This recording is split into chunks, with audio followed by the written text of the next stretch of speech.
This is Adelaide's FIVEAA. Mostly sunny and 29. With the 6 o'clock news, I'm Kendall Brettig. Complete windscreen supply and fit, front, rear and door glass. Proudly South Australian since 1976. Businesses are being urged to learn from yesterday's Optus outage and consider what they'd do in the face of a major issue. It's still not known what caused the nationwide shutdown, which left around 10 million customers unable to use the internet or make calls.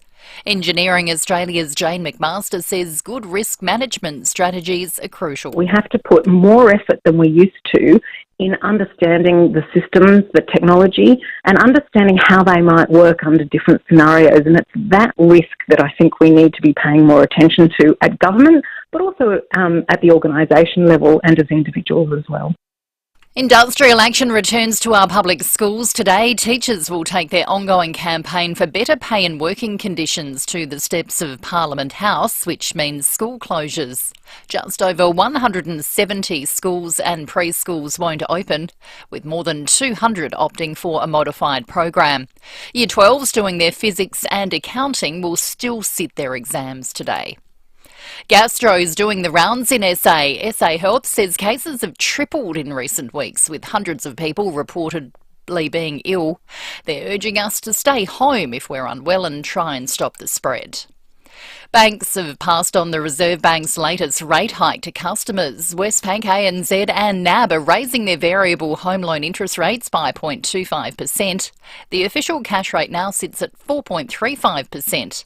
Rate City's Sally Tyndall says it's another hit to home buyers. For a single person on the average wage, their borrowing capacity has shrunk since the start of the hikes to today. We're factoring in that 13th hike by over $200,000. This latest hike hit their borrowing capacity by over $10,000, and for a family of four, it's even higher. Shoppers who are cutting back on plastic use are paying more for their groceries. Chandra Llewellyn explains. The Australian Marine Conservation Society sent 180 volunteers to supermarkets across the country, finding plastic packaged fruits and vegetables cost less by the kilo than loose items without plastic wrapping. 78% found pre-packaged goods such as bananas and zucchinis were cheaper. The Federal Environment Minister is planning to enforce stronger regulations for suppliers and retailers to ensure businesses are taking greater action in reducing plastic waste. Australia is the second highest contributor of single plastic waste per person after Singapore. Security and climate change will be at the centre of discussions at this year's Pacific Islands Forum. Prime Minister Anthony Albanese is in the Cook Islands for the annual gathering. He's already held face-to-face talks with the leaders of some tiny Pacific nations. Mr Albanese acknowledging some countries are dealing with the threat of rising sea levels. We know that Tuvalu is on the front line of climate change, and the impact is certainly felt most acutely. Donald Trump's daughter Ivanka has been testifying in a civil trial in New York which threatens the family's property empire. She's repeatedly said she didn't recall a number of conversations. And Jerry Seinfeld's coming back down under for the first time in 7 years. His tour will bring him to the Adelaide Entertainment Centre on June the 20th. Tickets go on sale tomorrow. Now turning to FIVEAA Sport. Gliderroll Garage Doors' new Platinum and Native Series sectional doors are here. Gliderroll.com.au. Here's Tom Wren. Thank you, Kendall. Melbourne Cup winning co-trainer Sam Freedman hopes Without a Fight will return to defend its crown at Flemington next year. Freedman says the 7-year-old couldn't have pulled up better from his win, but he's not sure when his next race will be. He'll likely have a break. We plan to give him a break in Queensland after his campaign up there, and he was running the fence in the paddock. So he's a horse that really loves being in work. He loves what he does. So we'll see how he goes in the paddock, and then we'll come up with a plan for 2024. But yeah, I would think you wouldn't see him till next year. And the Spring Carnival will continue today with the running of the Oaks at Flemington. Let's go to cricket, and England has jumped off the bottom of the World Cup table, breaking a run of 5 straight losses after beating the Netherlands by 160 runs.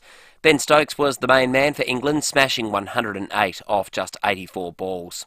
Closer to home, and South Australia will enter the final day of its Shield clash against Queensland with a lead of 252 runs, but just 2 second innings wickets in hand at the Gabba. And the Adelaide Strikers are back on top of the WBBL table following another 6-wicket win, this time against the Melbourne Renegades at Karen Rolton Oval. Bulldogs captain Marcus Bontempelli, meantime, says he'll be right to go at the start of the AFL pre-season after undergoing minor ankle surgery. I think it was in the best interest to just go through and clean out a little bit of cartilage and just make sure it's all nice and tidy for pre-season coming up in a couple of weeks. And that is the 5AA Sport. Now the 5AA forecast. When you've earned your dream bathroom, speak to Bathrooms by Design, Clovelly Park and Lonsdale. Mostly sunny and 29 today, sunny tomorrow up to 37, a cooler change on Saturday down to 24 and 23 on Sunday. At the moment 11. More news as it happens on 5AA. Austrac Campers' space-saving designs mean you can stretch out in a luxury king-size bed that your queen will still steal the covers off, honey. Oh. Austrac Campers! It isn't waste until you waste it. That's the catch cry from an amazing company called Eco Waste Solutions. Eco Waste Solutions is a hard waste recycling facility, not a dump, located at Williston. They'll take everything except hazardous waste and food scraps. They'll take your waste bricks, your mattresses, tyres, soil, timber, steel, concrete and more. Plus, if you pre-sort your load, you receive a 50% discount on disposal fees. Google Eco Waste Solutions Williston for more. The Dawlis Garden Centre are celebrating 63 years in business this weekend, and there's only one way to celebrate, with a massive birthday sale. 20% off outdoor furniture and barbecues, 20% off indoor plants, 20% off outdoor plants, 20% off pots, 20% off Christmas decorations, 20% off fertilisers, potting mix and garden tools from tomorrow to Monday. Some conditions apply. The Dawlis Garden Centre's birthday sale, Main North Road, Gawler, opposite the racecourse. Shop great value gifting this Christmas at Coles. Like half-price Cadbury chocolate-covered fruit or nut, $1.90 to 340-gram jars, now just $5 each. It's the perfect stocking stuffer. That's great value, hands down, at Coles. Offer ends Tuesday. Mawson Lakes Mazda's 2023 Play Clearance Sale is on now. Discover amazing deals across the entire range, including free on-road costs on all cars. That's right, free on-road costs across the entire Mazda range. Hurry in to find your perfect model and colour. The sooner you get to the showroom, the better your chance of scoring your dream car. Mawson Lakes Mazda, just a short drive from the city, Salisbury Highway. Breakfast on 5AA, David Penberthy and Will Goodings. Know someone finishing school and looking for an apprenticeship or a traineeship? Visit maxima.com.au. 8 after 6, good morning to you. Welcome to Thursday on 5AA Breakfast. It is the 9th of November.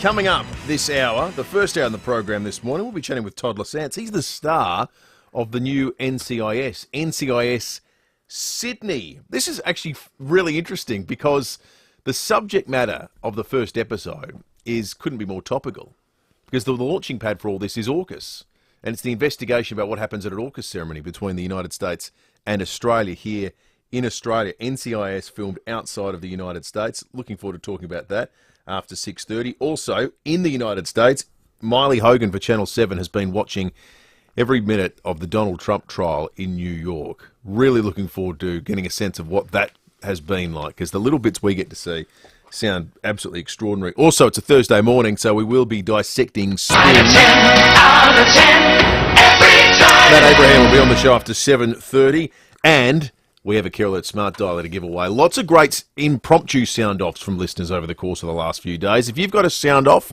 on any subject you like, you could win yourself a Care Alert Smart Dialer, valued at over $400 a little bit later in the morning. David Penberthy, good morning to you. Good morning, listeners. Good morning, Will. It's a target-rich environment for a sound-off at the moment. Maybe you're a business that spent yesterday trying to convince your customers to pay you cash, finding out that 1 in 10 only carries cash these days on account of being stuffed around by Optus. Is that what it is, 1 in 10?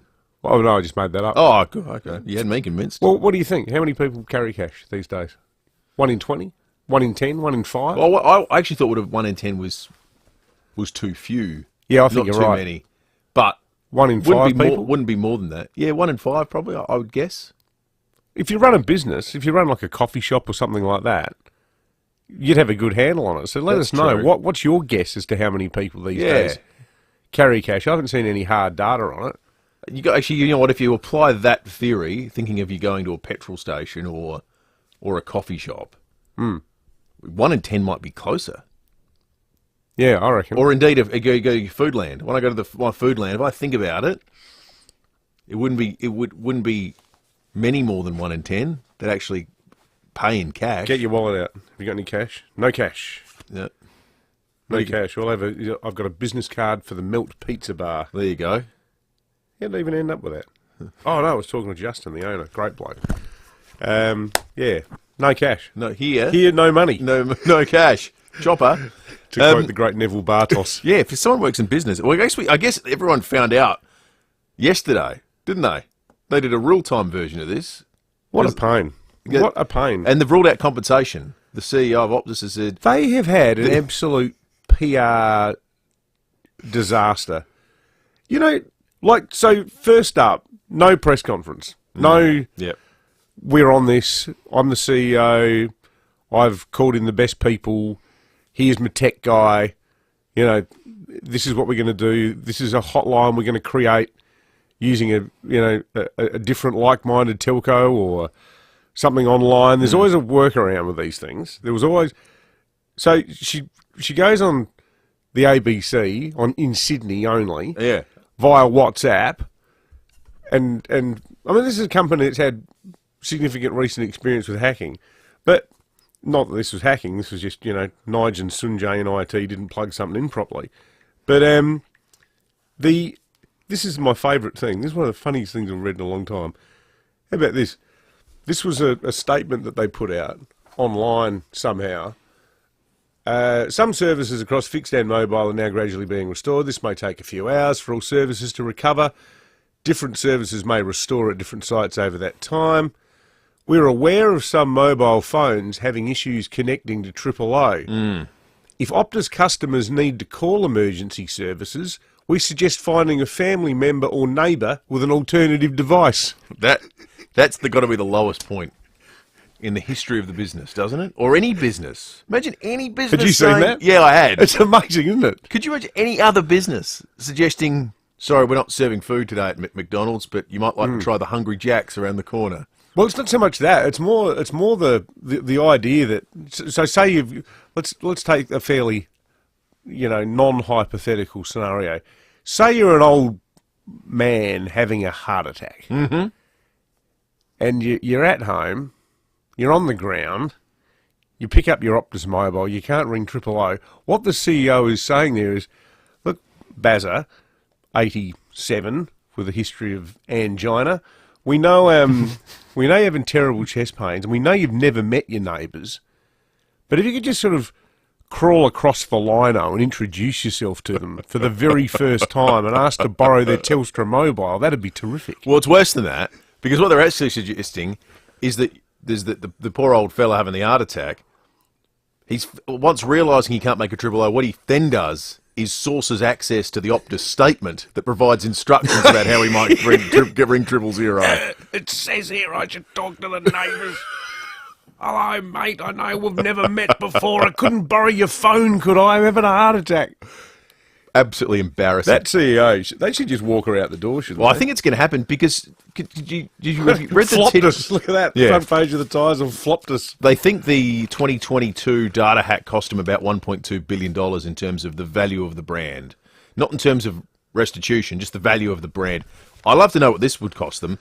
Front page of the Australian, communication fail. Optus opts out. That's the front. That's their splash. If you are thinking, these CEOs, they get away with anything and poor performance, and just keep this in mind: the entire board of the company from Singapore was in town yesterday. Oh, that's all right. So they visited. You know when the last time they visited was? When the data hack news broke. Wow. They were actually physically in the country that week. The next time they've arrived in the country, the entire network went down in the greatest telecommunications outage in Australian history. He must be a real lucky charm, the big boss, when he turns up. Must fill you with confidence, wouldn't it? Oh. When you see that in the diary. The Australia trip next week, do we? Great. What, 10% off the share price? You might want to have a sound off about the teacher strike. Yeah. You might want to sound off as an inconvenienced parent. someone who's had to upend their day. You might want to sound off because you're a teacher and you reckon the government are a pack of tight-fisted so-and-sos and you deserve all the money All good in the sound-offs. world. Yeah, whatever you want. I know there's plenty of people taking their kids to work today that have the opportunity to do that. Yep. There's a few instances of that I'm aware of. Other people obviously had to take work off themselves. Yeah. And don't get paid at all. It's one of the weird benefits of our silly hours. When things like this happen, you've got more flexibility during the day. Although you probably don't now because of your TV. Not at the end of the day. No. Middle of the day, early part, yes. But I reckon the ratings would go through the roof. Say in 5 years' time, Rosie's in reception. Say the teacher say, that's it, down tools, lads, we're out. Have another one of their strikes, usually, on a most inconvenient day. You could take her into the studio. Yes. Do TV with her sitting next to you. Just, What? How old is she? Reception. Yeah.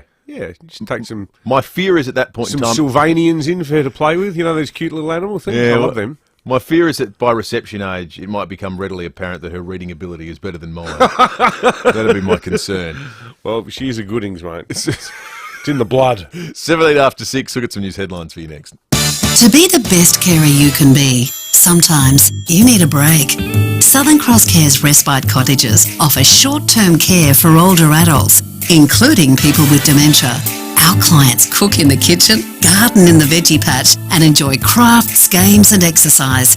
The Pines Cottage Netley has just opened for people with more complex needs. To learn more, call 1800 852 772 or visit southerncrosscare.com.au.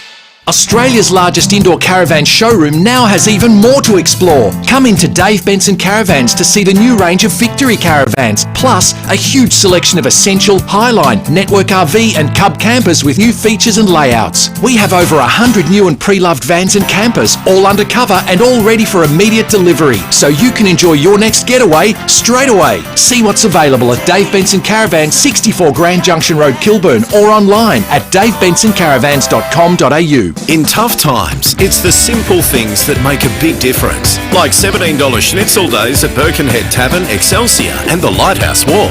We know the humble schnitty can't fix all our problems, but we do know it'll put a smile on your dial. $17 schnitties Mondays, Tuesdays and Wednesdays at Birkenhead Tavern, Excelsior and the Lighthouse Wharf. Making the world a better place. One schnitty at a time. Gotta start somewhere. You just know it's a Barreau Hotel.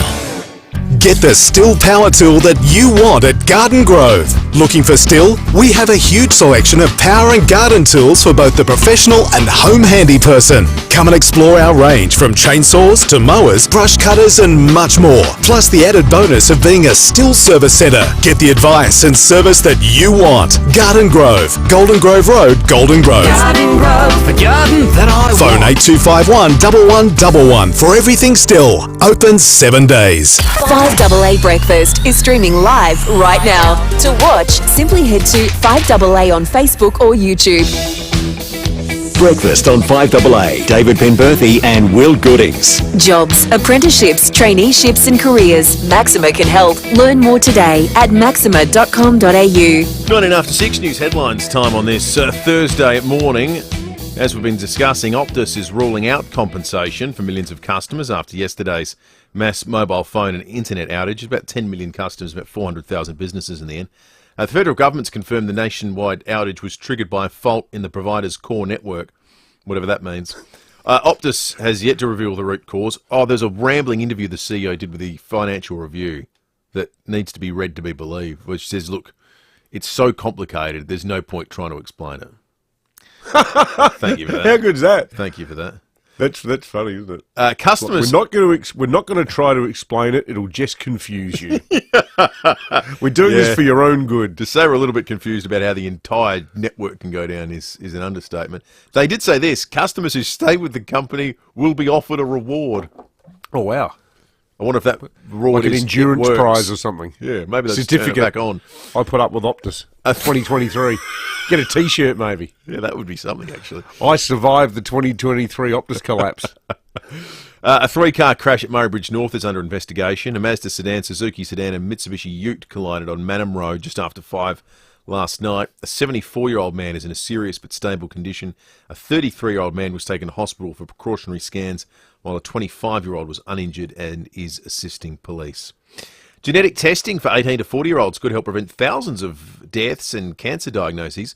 Monash University research shows 1 in 76 people are at risk of developing a life-threatening condition, but most are unaware of the risk.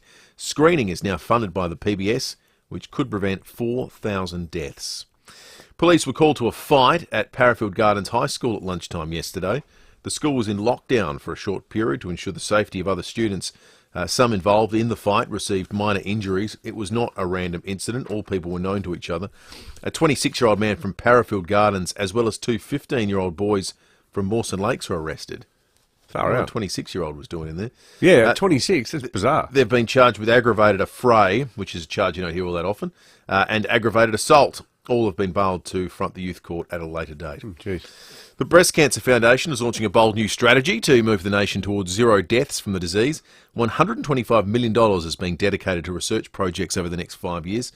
Chief Executive Cleola Andrews says these will focus on prevention, early detection, stopping the disease's progression, and new treatment options. We know that there are particular breast cancers that are hard to treat, and we know that metastatic breast cancer results in those 9 Australians losing their life each and every day, which is why our Pink Horizon strategy is very much focused on preventing, detecting, stopping and treating. 11.6 degrees outside in the city at the moment. Again, coldest capital city in the country right now, but not for the rest of the day. Like yesterday. In fact, we've got the highest forecast maximum beyond Darwin. So work that out. 29 will be the top today. Tomorrow now, 37. Wow.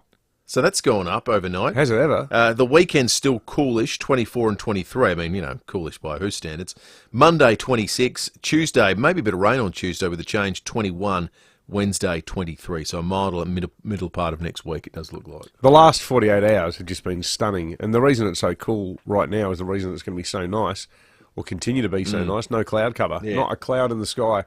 Looking out now over the Mount Lofty Ranges to the east through Homo Square, you can see that nice orange hue coming over the hills. Let's do some Dutton's text with a huge range of vehicles available in the hills in Murray Bridge. Dutton's can deliver right now. Vince says cash was king again yesterday. He's very happy about it. That's why he's put it in all caps. Can we now stop this rubbish about getting rid of it? It's vital even today. Mick says, g'day fellas, just a word of wisdom to the teachers union striking today. If you want any sympathy and for parents to support your actions, don't have a student-free day on Friday like 3 of my kids' schools are. Thank you for that. Con, who's a big soccer fan, and as are we, Con, we always love your texts. He says this Optus mob are the same ones who've copped tens of millions of dollars in fines recently, and also the ones who had to hand over a World Cup to SBS after stuffing up. Remember when they made a total hash of the SBS of the World Cup app with the streaming? That was hopeless. It was a total shambles. And I'll tell you what, if there's one thing you do not want to mess up, it's the World Cup. Yeah. Because the people who, you get up at 3 a.m. to watch these games. Yeah, you're not half into it, are you? No. And this is where I reckon doing a good job broadcasting the World Cup has been made. Like the bar has been set so high by those of us who can remember the sheer joy of waking up, watching some inappropriate European cinema and waiting for Germany v the Netherlands at 4 a.m. hosted by Les Murray. Oh, yeah. TV never got any better than that in Australia. That was good stuff. With special comments by the likes of Andy Pascalides, or in the early days, Johnny Warren himself used to be on the panel. Yeah. SBS. But you could argue... Optus stuffed that up. Yes. Well... Free market stuffed that up, to be fair. Very funny text here. They should have put their name to it because it made me laugh. We're talking about the hypothetical situation of Bazza having a heart attack yesterday and on Optus's advice, crawling on his hands and knees to his neighbour's house to borrow their phone in the hope that it was a Telstra mobile. But this texter says on the Dutton's text line, what if Bazza's neighbour had Optus too? Come with me. Yeah, that's it. You walk out in the We'll street. go one door down. You use your megaphone, I think, at that point in time. Maybe a sandwich board. Yeah. Having a heart attack, can I borrow your Telstra mobile? Tom Wren's in the 5AA Breakfast studio. He just wandered in. Thanks to Glarderol Garage Doors, adding strength, safety and style to South Australian homes for over 40 years. Glarderol.com.au. Morning, Rennie. Morning, boys. Yeah, I was one of the Optus sufferers because I've only got it for the Premier League. You know, so I can watch of course, yeah. Yeah, watch the soccer. It is frustrating. Yeah. I'm not so sure. you've got an Optus phone in order to get the EPL? Exactly. Yeah, right. Yeah, because it's, I think, $7 a month, whereas if you're not an Optus customer, it's about $25 a month. So I figured, well, I might as well just bite the bullet. But in their defence, they've actually sorted out their soccer coverage now. It's pretty schmick, isn't it? The app's pretty good. Yeah, the app's a lot better. But PR-wise, not going great. Probably as well as Eddie Jones at the moment. He's now conceded that he is interested in a job in Japan. He hasn't covered himself in glory. Why does anybody want to hire the guy, though? I'm not sure. He's been an angry man for a good 12 months, hasn't he? Oh, rugby's just, I don't know. Yeah, struggling. You can't like all the sports, and I can't be bothered with rugby. And I think a lot of people, unfortunately, and given the Wallabies used to almost be our most loved, the Socceroos and Matildas have clearly leapfrogged, them by a long way, haven't they? Back in the day of John David Eales. Campese and Tim Horan and all those blokes, George they were, Gregan. you're right, they were like our national team. They were. Qantas would trip over themselves. How much money do you need? Yep. Now they're a disaster. They're in so much strife they might end up being sponsored by Optus. Yeah. Hey, Erin Phillips, she's going to be presenting the award. She was asked if she would like, some kind of award or the best on ground for grand final day to be named in her honour. As always, she was very humble in her response. Just to be in those discussions, first of all, is really a privilege. But I'm not, honestly, I don't focus on those things. They only ever come into my mind when I hear it, when people talk about it. Nicole Livingston, the AFLW boss, has said they're going to keep their pen dry, are her words, and they're only 8 years old in terms of the AFLW competition, so going to consider it a little bit more. But I think she's got the resume, doesn't she, to have some kind of award named in her honour. What kind of talent are they waiting for? Well, exactly. 2 league best and fairest, 3 premierships, 2 best on grounds and grand finals, captain. Maybe they're just waiting for a Victorian to do something comparable to that. Yeah, I think it's a no-brainer. Well, am I missing something? No. And you think in other sports, how many awards are named after people who were significant figures in the early days? I mean, there's still plenty of awards that carry the name of administrators or stands and things dotted around the country. Like this is as obvious as a case you're ever going to get. Like, what are you doing administrating the sport if you can't see that the greatest ever players retired and deserve some sort of eternal recognition? Yeah, I just totally agree. Look, we're retired at a time when the code has gone from marginal fringe activity to genuine mass sport with a huge audience compared to what it had and immense grassroots participation. Every single football club in Australia has transformed itself in the last 24 months to accommodate the surge in young women. No doubt. And she's been the most important figure in that transition. Yep. She was the one that sort of set the legacy for that, wasn't she? You're right. I mean, I'm lucky enough. I go to a lot of clubs on Thursdays, and I always say, how many women's teams you got? And they say, 6, 8, 10, It's 12. crazy. It's insane. We've just got funding. We're building new change rooms because, they have to build the female and the male change rooms. And it's incredible, the amount of work that's going on at a grassroots level. And you're right, she was the sort of face of the women's AFLW when it first started, wasn't she? You know what I did last night? And it's a testament to how big the innings was, that the highlights package goes for 18 minutes. The mini match? No, the Foxtel, they've done on their homepage, they've got watch the highlights of Glenn Maxwell's innings. It's 18 minutes long. Outrageous. But I must have been amazing watching it live. I know a lot of our listeners did watch it live. My son watched it live. Until I watched it last night, I had no sense of, the guy's actually having genuine convulsions out there. Like, he looked like he was having electroshock therapy after some of those sixes he hit, where he's just spasming lying on the ground. I know. It's crazy. It's insane. And what I loved was Sachin Tendulkar, just his analysis. He sent a tweet late last night, just says, different formats of the game and stages of the game require different footwork, and sometimes no footwork becomes great footwork too. It just... He didn't move his feet at all. He didn't move his feet. Don't watch that innings, kids. Yeah, that's You'll learn nothing about how to bat. Just a guy with an eye like a dead fish and unbelievable coordination. Just stunning. Unbelievable. Incredible. Good It on was you, great. Ray. Good stuff, boys. Tom. Glarderol Garage Doors' new Platinum and Native Series sectional doors are here. Glarderol.com.au. This is Adelaide's 5AA. Mostly sunny and 29 with the 6:30 news. I'm Kendall Brettig. Chipped windscreen? Complete Windscreens can repair it from just $99. Look for the big red koala. Optus is under fire over its handling of one of the biggest network outages in the country. So far, the exact reason behind the shutdown has not been shared with the public. Optus says it won't refund customers and will instead offer a reward to those who stay with the company. Tech expert Stephen Fenix says the telco should have informed customers about the outage earlier. We didn't really hear from the CEO until about 5 or 6 hours after the outage had begun, and well after people were being affected. People woke up with no Optus connection, no broadband connection, no mobile connection. Public school teachers are striking today for the second time in 3 months. They'll hold a rally outside Parliament House from 11:30 after rejecting the government's latest pay offer. Just over 170 schools and preschools will be closed, with 200 offering a modified program. 2 Year 12 exams scheduled for today won't be affected. Arrangements have been made for physics and accounting students to sit the exams at their school, even if it will be closed. The number of South Australians coming down with gastro has tripled in recent weeks, prompting a warning from SA Health. There are concerns about the very young and very old falling ill. SA Health has this advice to keep the spread within the community to a minimum. You need to stay home from work, keep your kids home from school or childcare while they're unwell, and for at least 24 hours after the last episode of diarrhoea. Dozens of people being held in immigration detention indefinitely could be released. The High Court's overturned a 20-year-old law, ruling keeping people in detention indefinitely if they don't have a visa is unlawful.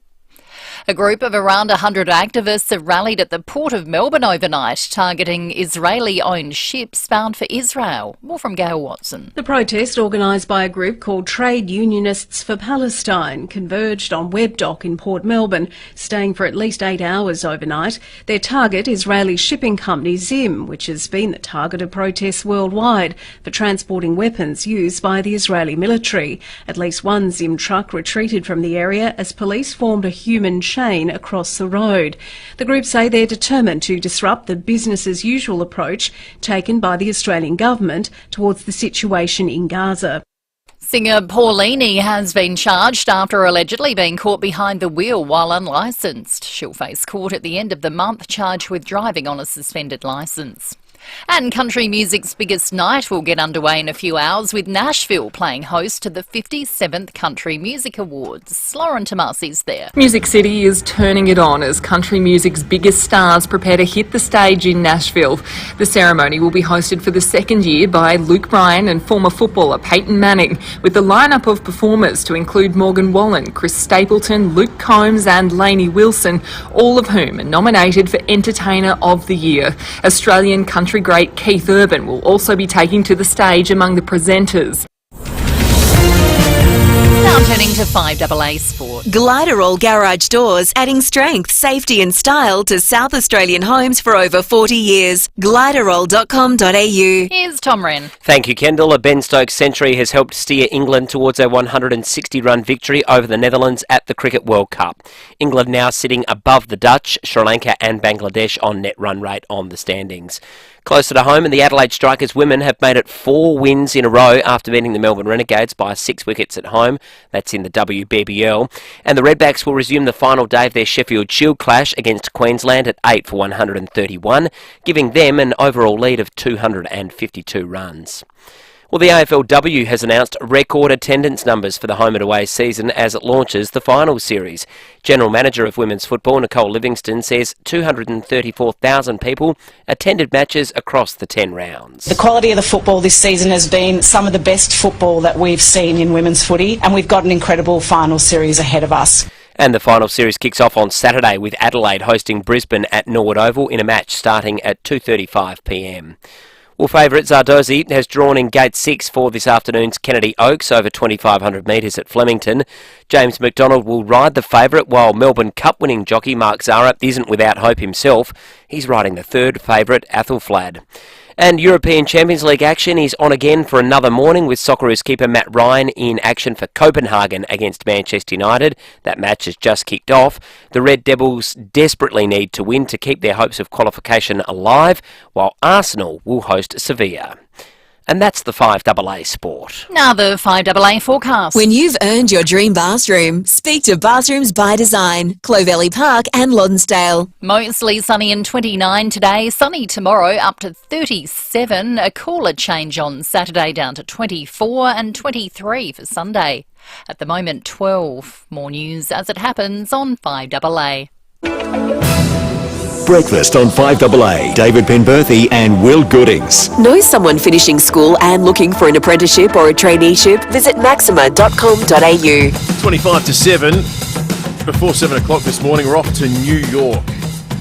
Miley Hogan for Channel 7 has been following the Donald Trump civil trial there very closely. We get to see the things that happen outside the court. Miley will take us inside the courtroom. That's not too far away. Then in the next hour of the show, Matt Abraham will join us and we'll dissect the spin of the week. Do you think he might cast the rule over some of the spin or absence of spin from Optus yesterday? Yeah, I think so. Feels like it's sort of a Matt kind of area. Yeah, no, the poor old CEO has got a big target painted on her, I think, a bit like the... what's the Great Larson cartoon? Bummer of a birthmark, Hal, the two deer talking in the forest. It's birthmark's a target. That's right. Yeah. Tomorrow on Channel 10 and on Paramount, if you use the streaming app, there is a massive debut of a new Australian program, but featuring it's titled after an incredibly popular series out of the United States. NCIS Sydney launches tomorrow. They're a special group. NCIS! They can be anywhere in the world. Whatever this operation is, it's on. What was once the far side of the world is now the most contested patch of water on the planet. Our two nations, NCIS? AFP, Australian Federal Police. you stand shoulder to shoulder This is our turf. we can have a problem here, to ensure this vast swathe of ocean remains peaceful for generations to come. Launches tomorrow. Our next guest, Todd Lasance, plays AFP counterpart Sergeant Jim J.D. Dempsey. Todd, good morning to you. Good morning, boys. How are you? We're well. I was wondering how this was going to work, and I think I read the plot of the first episode, and your character's name does it as well, but I was wondering how the hell does NCIS end up in Sydney? It's not the natural extent of their jurisdiction, but this show couldn't actually be more topical, could it? Well, you know, it's interesting, and this is what we learned as soon as we started production as well. There is actually an NCIS in Sydney. Is there really? Yeah, there's an NCIS team here, and there's an NCIS team in Perth. And they're all Americans?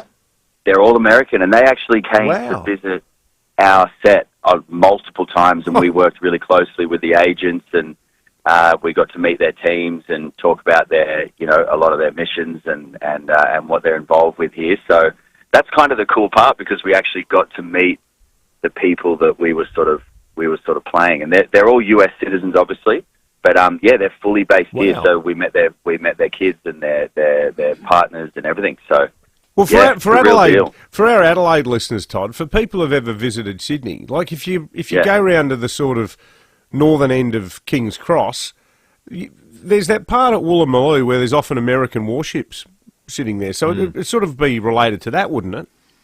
Yeah, exactly. I mean, it's because we have obviously our big military bases here, and we work so closely with the US too. Any crimes, as the name would obviously suggest as well, NCIS is Naval Criminal Investigative Services. So anything related to those US-based sailors that are out here, they investigate all that. And they've got NCIS teams kind of literally plotted throughout the world. So it's kind of like an extension of that. And then with our series, we have, and that's kind of the cool thing that's a little bit different with ours. Obviously, I'm playing, representing the AFP, and then there's like a clash between NCIS and AFP, and who's got the jurisdiction, and who's the top dog, and who should be running the cases. And so that's where I go head-to-head with Mackie. One of the classic sort of, get off my turf moments like in Die Hard when the guys from the FBI come in and take control. Exactly. And there's like some great Australianisms. There's all the humour, and then it, versus the Americanisms as well. And and the tone of NCIS has always been fun and have that comedy, but then we've got all the action and the Sydney itself. I've lived here for a number of years in the past, and I have never seen Sydney the way that we got to shoot it. I mean, it is. How do you mean? I think the locations and the elements of the harbour that you don't realise exist. The beauty of it. Yeah. We'd rock up. We'd get up at 4:30 and take into locations on set and rock up and be like, I didn't even know this location on the harbour existed, with like a sandy beaches overlooking the bridge and the Opera House. And then we're on all the military bases. We worked with the Australian Navy. Wow. So I think it's the first ever series here that's worked directly with the government base and the Navy. So we're on their bases, we're on their battleships, we're in the Seahawk helicopters.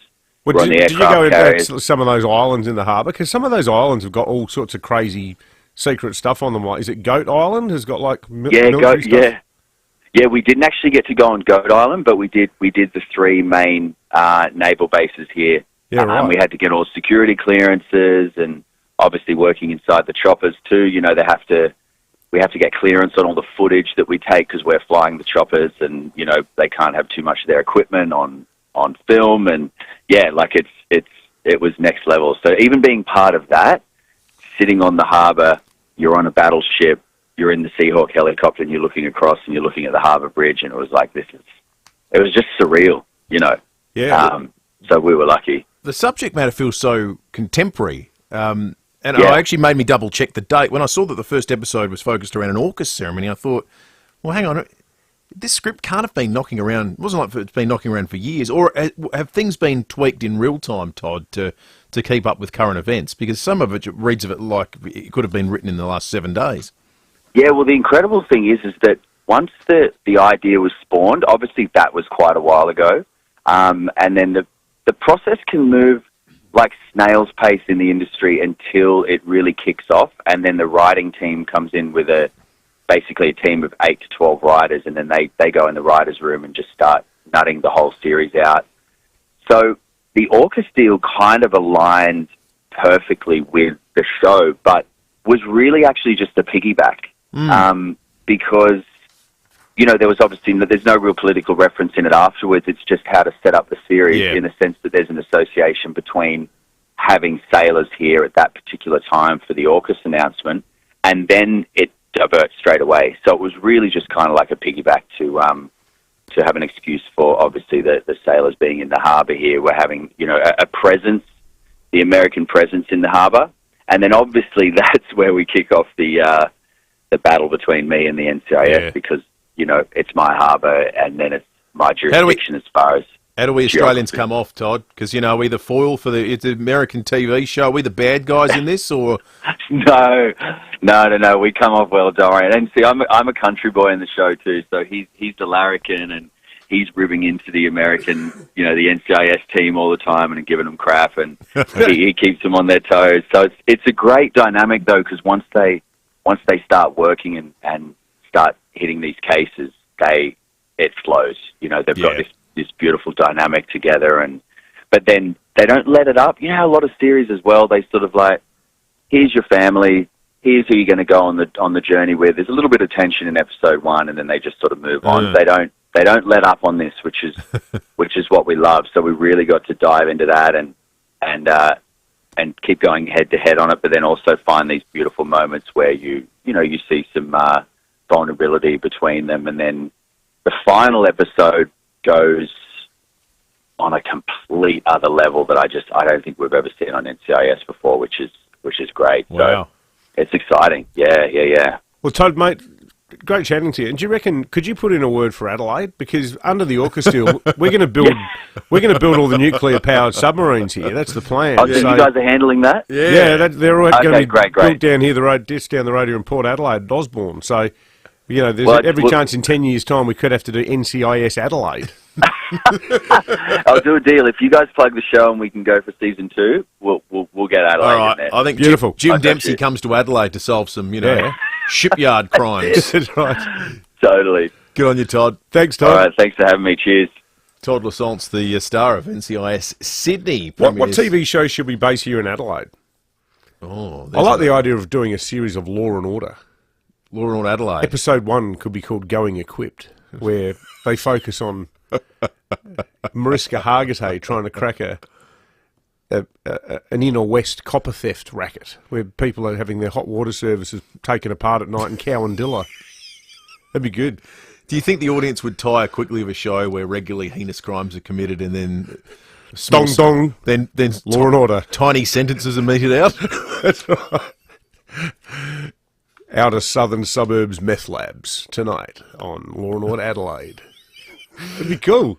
All right, let's check traffic thanks to Keezer. You tired of back pain? Try Keezer, KIESER.com.au. Thanks, Will, and good morning. Roads are working really well for the driving today. Northern Connector looking good. The freeway flowing well from Stirling all the way through to Glen Osmond.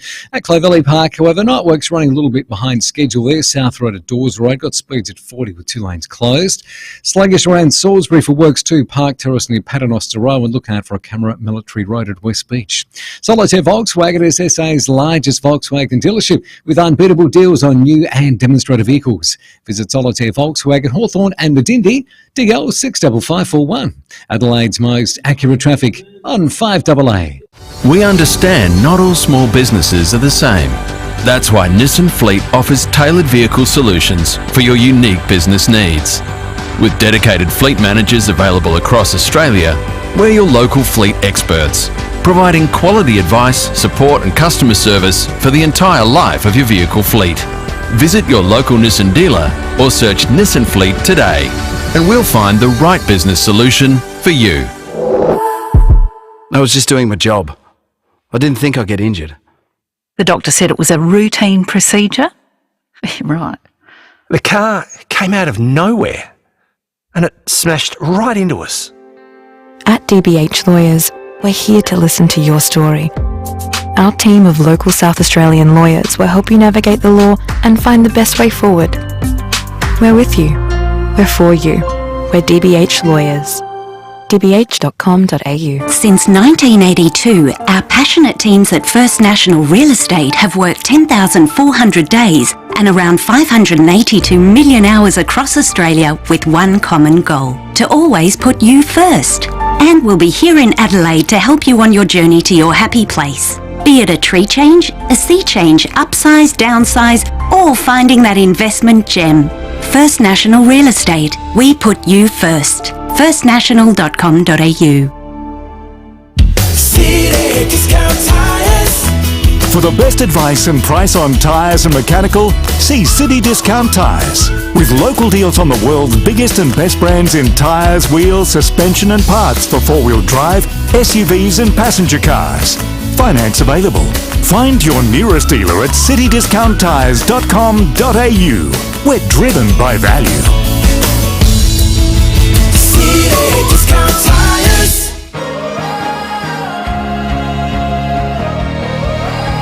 Breakfast on 5AA. David Penberthy and Will Goodings. Jobs, apprenticeships, traineeships and careers. Maxima can help. Learn more today at maxima.com.au.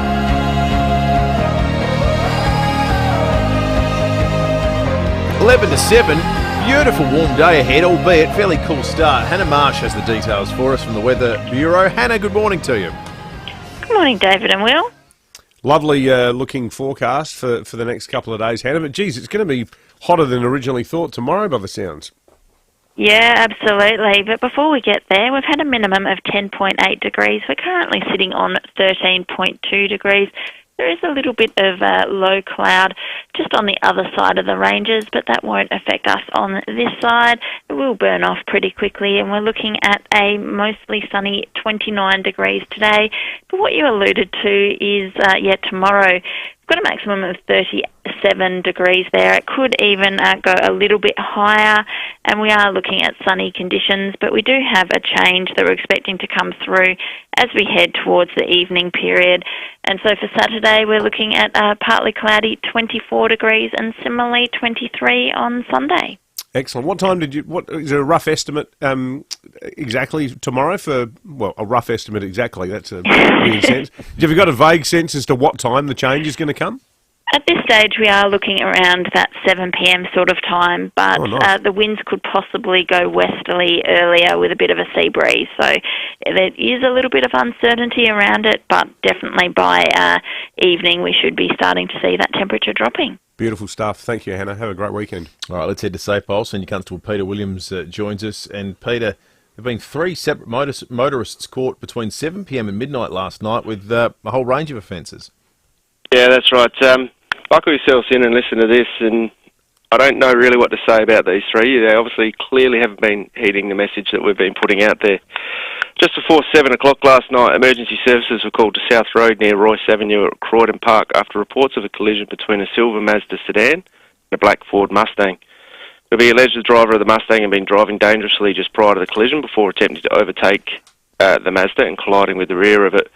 As a result, the Ford Mustang flipped over and ended up on its roof as a result of the impact. The driver and passenger of the Mazda received minor injuries and were taken to hospital for treatment. The driver of the Ford Mustang, a 30-year-old man from Gawler South, was uninjured in the crash. He spoke to police at the scene where he submitted a breath test of .089. He was reported for driving with prescribed concentration of alcohol, and police are making further inquiries in relation to the collision and are expected to charge him with further offences. He was issued a 6-month loss of licence. We didn't impound his Mustang, though, because, as you'd understand, a Mustang on its roof's not generally the way they're designed to be driven, and had significant damage to it. So he can fit his own bills for those tows. Yeah, fair enough. And unfortunately, just before 8 o'clock last night, a Honda motorcycle was detected travelling at 155 in 110 zone in the down track of the southeastern freeway. We didn't pursue the vehicle, but we were able to get communications through and manage the vehicle and follow it on the traffic cameras that are along the freeway.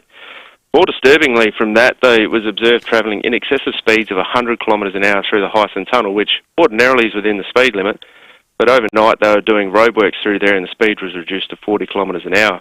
We caught up with the rider a short time later at a service station on Port Rush and Glen Osmond Road. Checks on the bike revealed it was unregistered since June this year.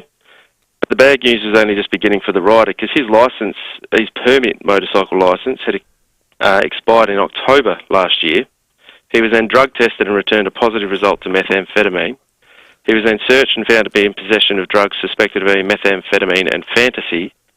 So the 30-year-old man from Bauhano got reported for driving at excessive speed, driving a speed matter dangerous, expired licence, unregistered uninsured motor vehicle, possessing a controlled drug, and drug driving. He'll have to go to court at a later date, and he had his motorbike impounded for 28 days and hit with a 12-month instant loss of licence as well.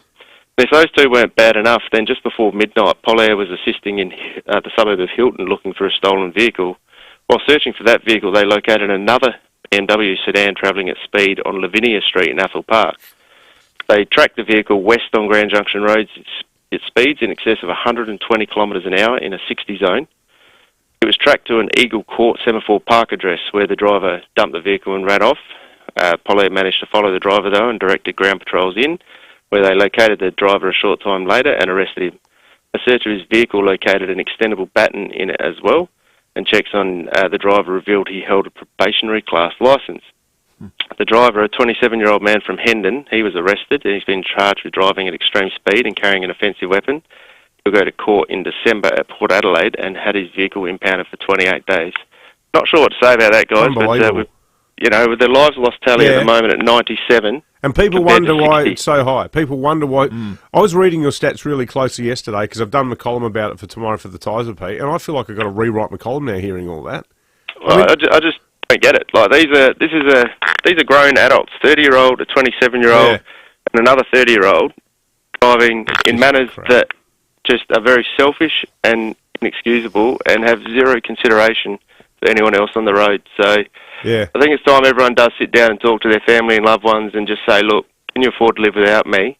Because people drive like this on the road, there's a chance it's going to happen. We'll play what you just said, mate. That's the most remarkable SAPOD cross we've done in as long as I can remember. We should play that again after 8:30 for the benefit of people who aren't up and about at this time of day. Everyone should listen to that. It's just staggering. And, not wanting to put Peter on the spot, because sadly, the cops don't write the laws.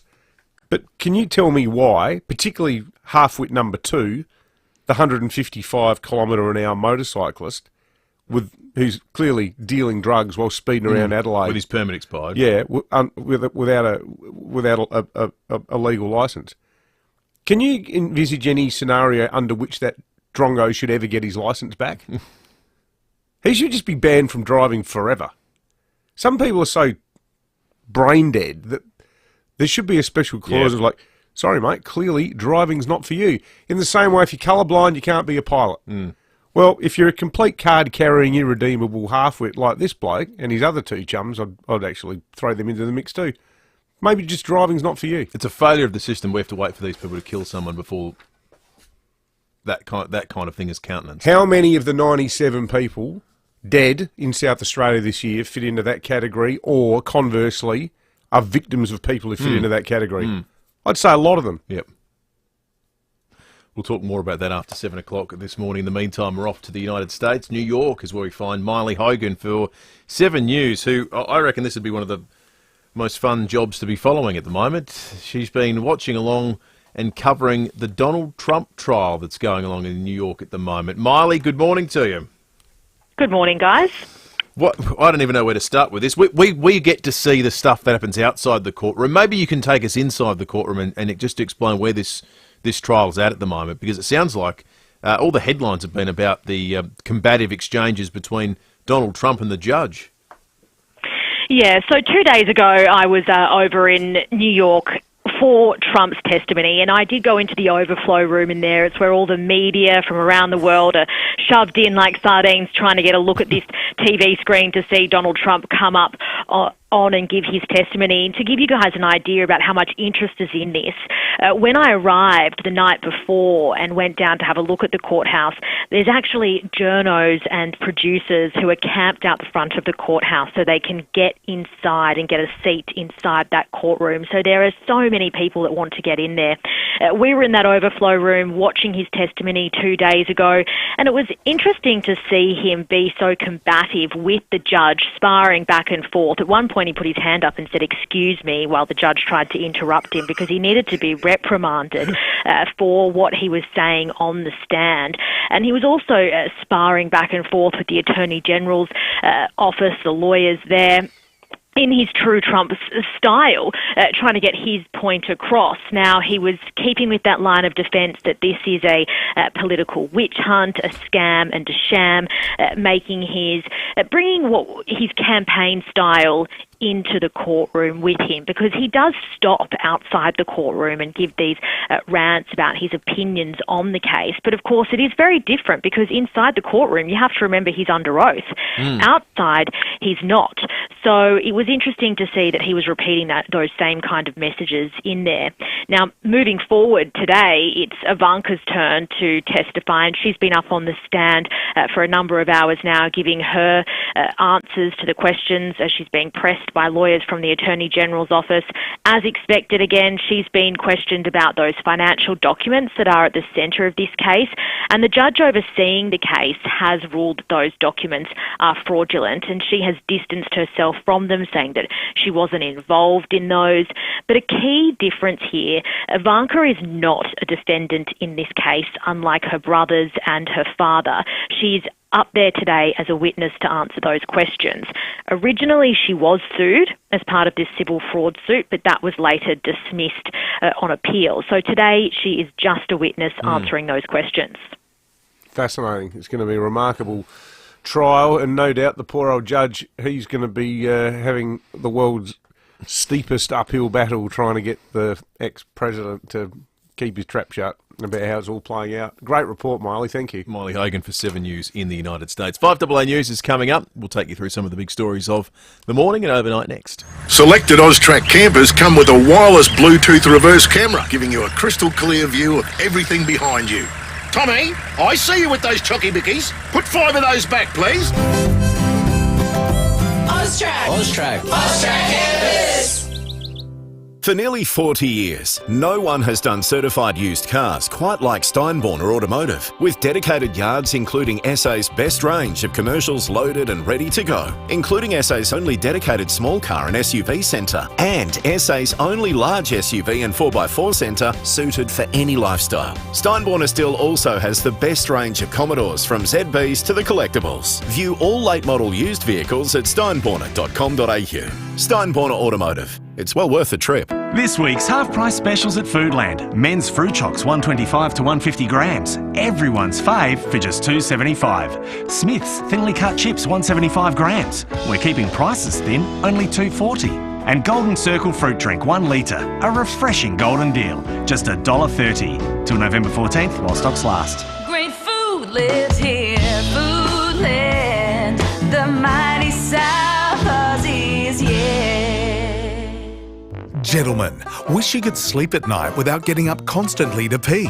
Caruso's Prostate Ease Max relieves the frequency of nighttime urination in men with medically diagnosed benign prostatic hypertrophy or enlarged prostate. So if you'd like to pee less and sleep more, try Caruso's Prostate Ease Max. Available from leading pharmacies and health stores. Always read the label and follow the directions for use. If you've not had your symptoms diagnosed or if your symptoms persist or worsen, consult a medical practitioner. 5AA Breakfast is streaming live right now. To watch, simply head to 5AA on Facebook or YouTube.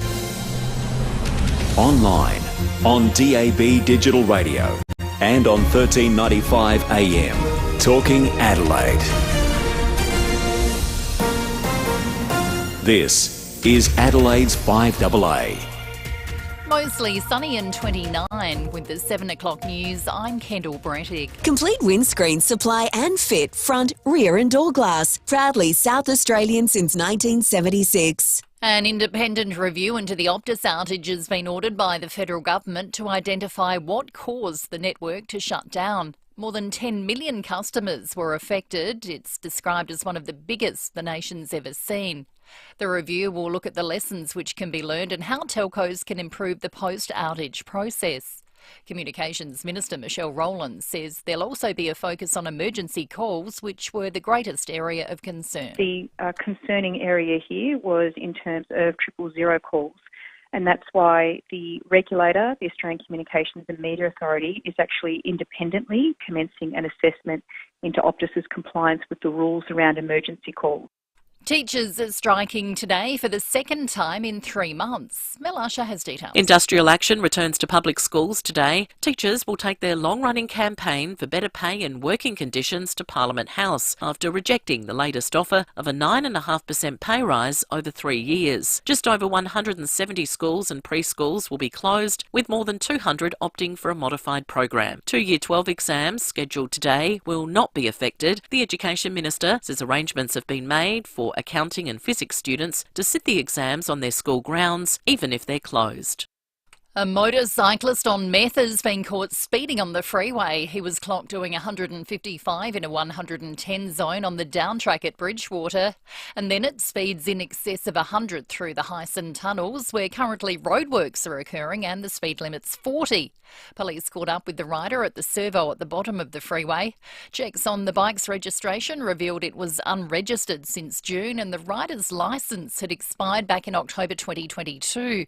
The 30-year-old man from Balhanna returned a positive result to meth and was found in possession of meth and another drug believed to be fantasy. He's facing a number of charges. And another driver was arrested after being tracked by Polair at high speed in the western suburbs last night. Senior Constable Peter Williams says the car was clocked in excess of 120 in a 60k zone on Grand Junction Road. It was tracked to an Eagle Court Semaphore Park address where the driver dumped the vehicle and ran off. Polair managed to follow the driver though and directed ground patrols in, where they located the driver a short time later and arrested him.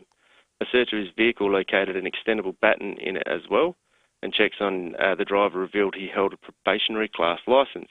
The 27-year-old man from Hendon has been charged with driving at extreme speed and carrying an offensive weapon. He'll face court in December. There's been a spike in gastro cases in SA, with even the Adelaide 36ers players affected.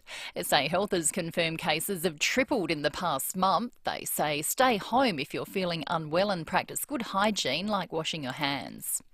Donald Trump's daughter Ivanka says she did not recall details of real estate deals she worked on at her father's company as she testified in a civil fraud trial. Alison Petrowski reports. The president's oldest daughter was responsible for the redevelopment of two of Trump's biggest properties, the Doral Resort in Florida and the old post office in Washington, D.C. When pressed for details about loans she helped acquire in 2011 from Deutsche Bank, Ivanka said she can't recall specifics, but she thought that the deal terms were positive. New York Attorney General Letitia James says Ivanka's testimony is crucial. She will attempt today to distance herself from the company, but unfortunately the facts will reveal that in fact that she was very much involved. Ivanka stopped working for the Trump Organization in 2017 when she left for the White House. She is the last of the Attorney General's witnesses to be called. The defence will begin their case tomorrow. Now turning to 5AA Sport. Gliderol Garage Doors' new Platinum and Native Series sectional doors are here. Gliderol.com.au. Here's Tom Wren. Thank you, Kendall. Adelaide is set to try its luck with the Irish, with Gaelic footballer Carl Gallagher set to have a 3-week trial later this month. Depending on how he goes, the 21-year-old could be taken on as a Category B rookie. To cricket, England has taken a massive step towards avoiding the wooden spoon at this year's World Cup after a 160-run win against the Netherlands. Ben Stokes was the star with 108 off only 84 balls, while Dawid Malan made 87. Meantime, the Adelaide Strikers women are back on top of the WBBL ladder. That's following a 6-wicket win against the Melbourne Renegades at Karen Rolton Oval last night. Well, Matildas and Socceroos players have been rewarded for their recent success in a record-breaking 4-year collective bargaining agreement. Meantime, a bad start for Matt Ryan's Copenhagen in their European Champions League match against Manchester United. The Red Devils finding the back of the net in just the 3rd minute. Rashford is available once more. It's a good break into the box from McTominay. Copenhagen opened up and it's 1-0. Rasmus Højlund has scored. Audio there thanks to Stan Sport. It's still 1-0 after about half an hour, while it's 0-0 between Arsenal and Sevilla. Outgoing Wallabies coach Eddie Jones has admitted for the first time he is interested in coaching in Japan. Jones has been heavily linked to the head coaching role at the Brave Blossoms since overseeing Australia's disastrous Rugby World Cup campaign. And Australian surfer Laura Enever has set a new world record for the largest wave paddled by a woman. Guinness has officially recognised the 13.3-metre monster she rode in Hawaii in January this year.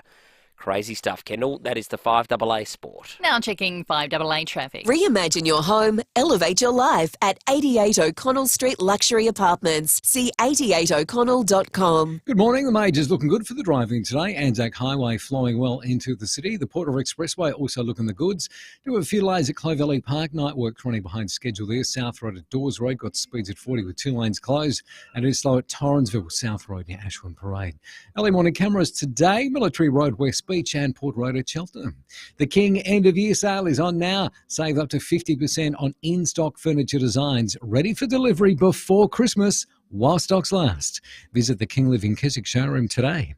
Adelaide's most accurate traffic on 5AA. When you've earned your dream bathroom, speak to Bathrooms by Design, Clovelly Park and Lonsdale. Mostly sunny and 29 today, sunny tomorrow up to 37, a cooler change Saturday down to 24 and 23 on Sunday. At the moment 13. More news as it happens on 5AA. Breakfast on 5AA, David Penberthy and Will Goodings. Jobs, apprenticeships, traineeships and careers. Maxima can help. Learn more today at maxima.com.au. 8 after 7, good morning to you joining us for the first time on this Thursday morning.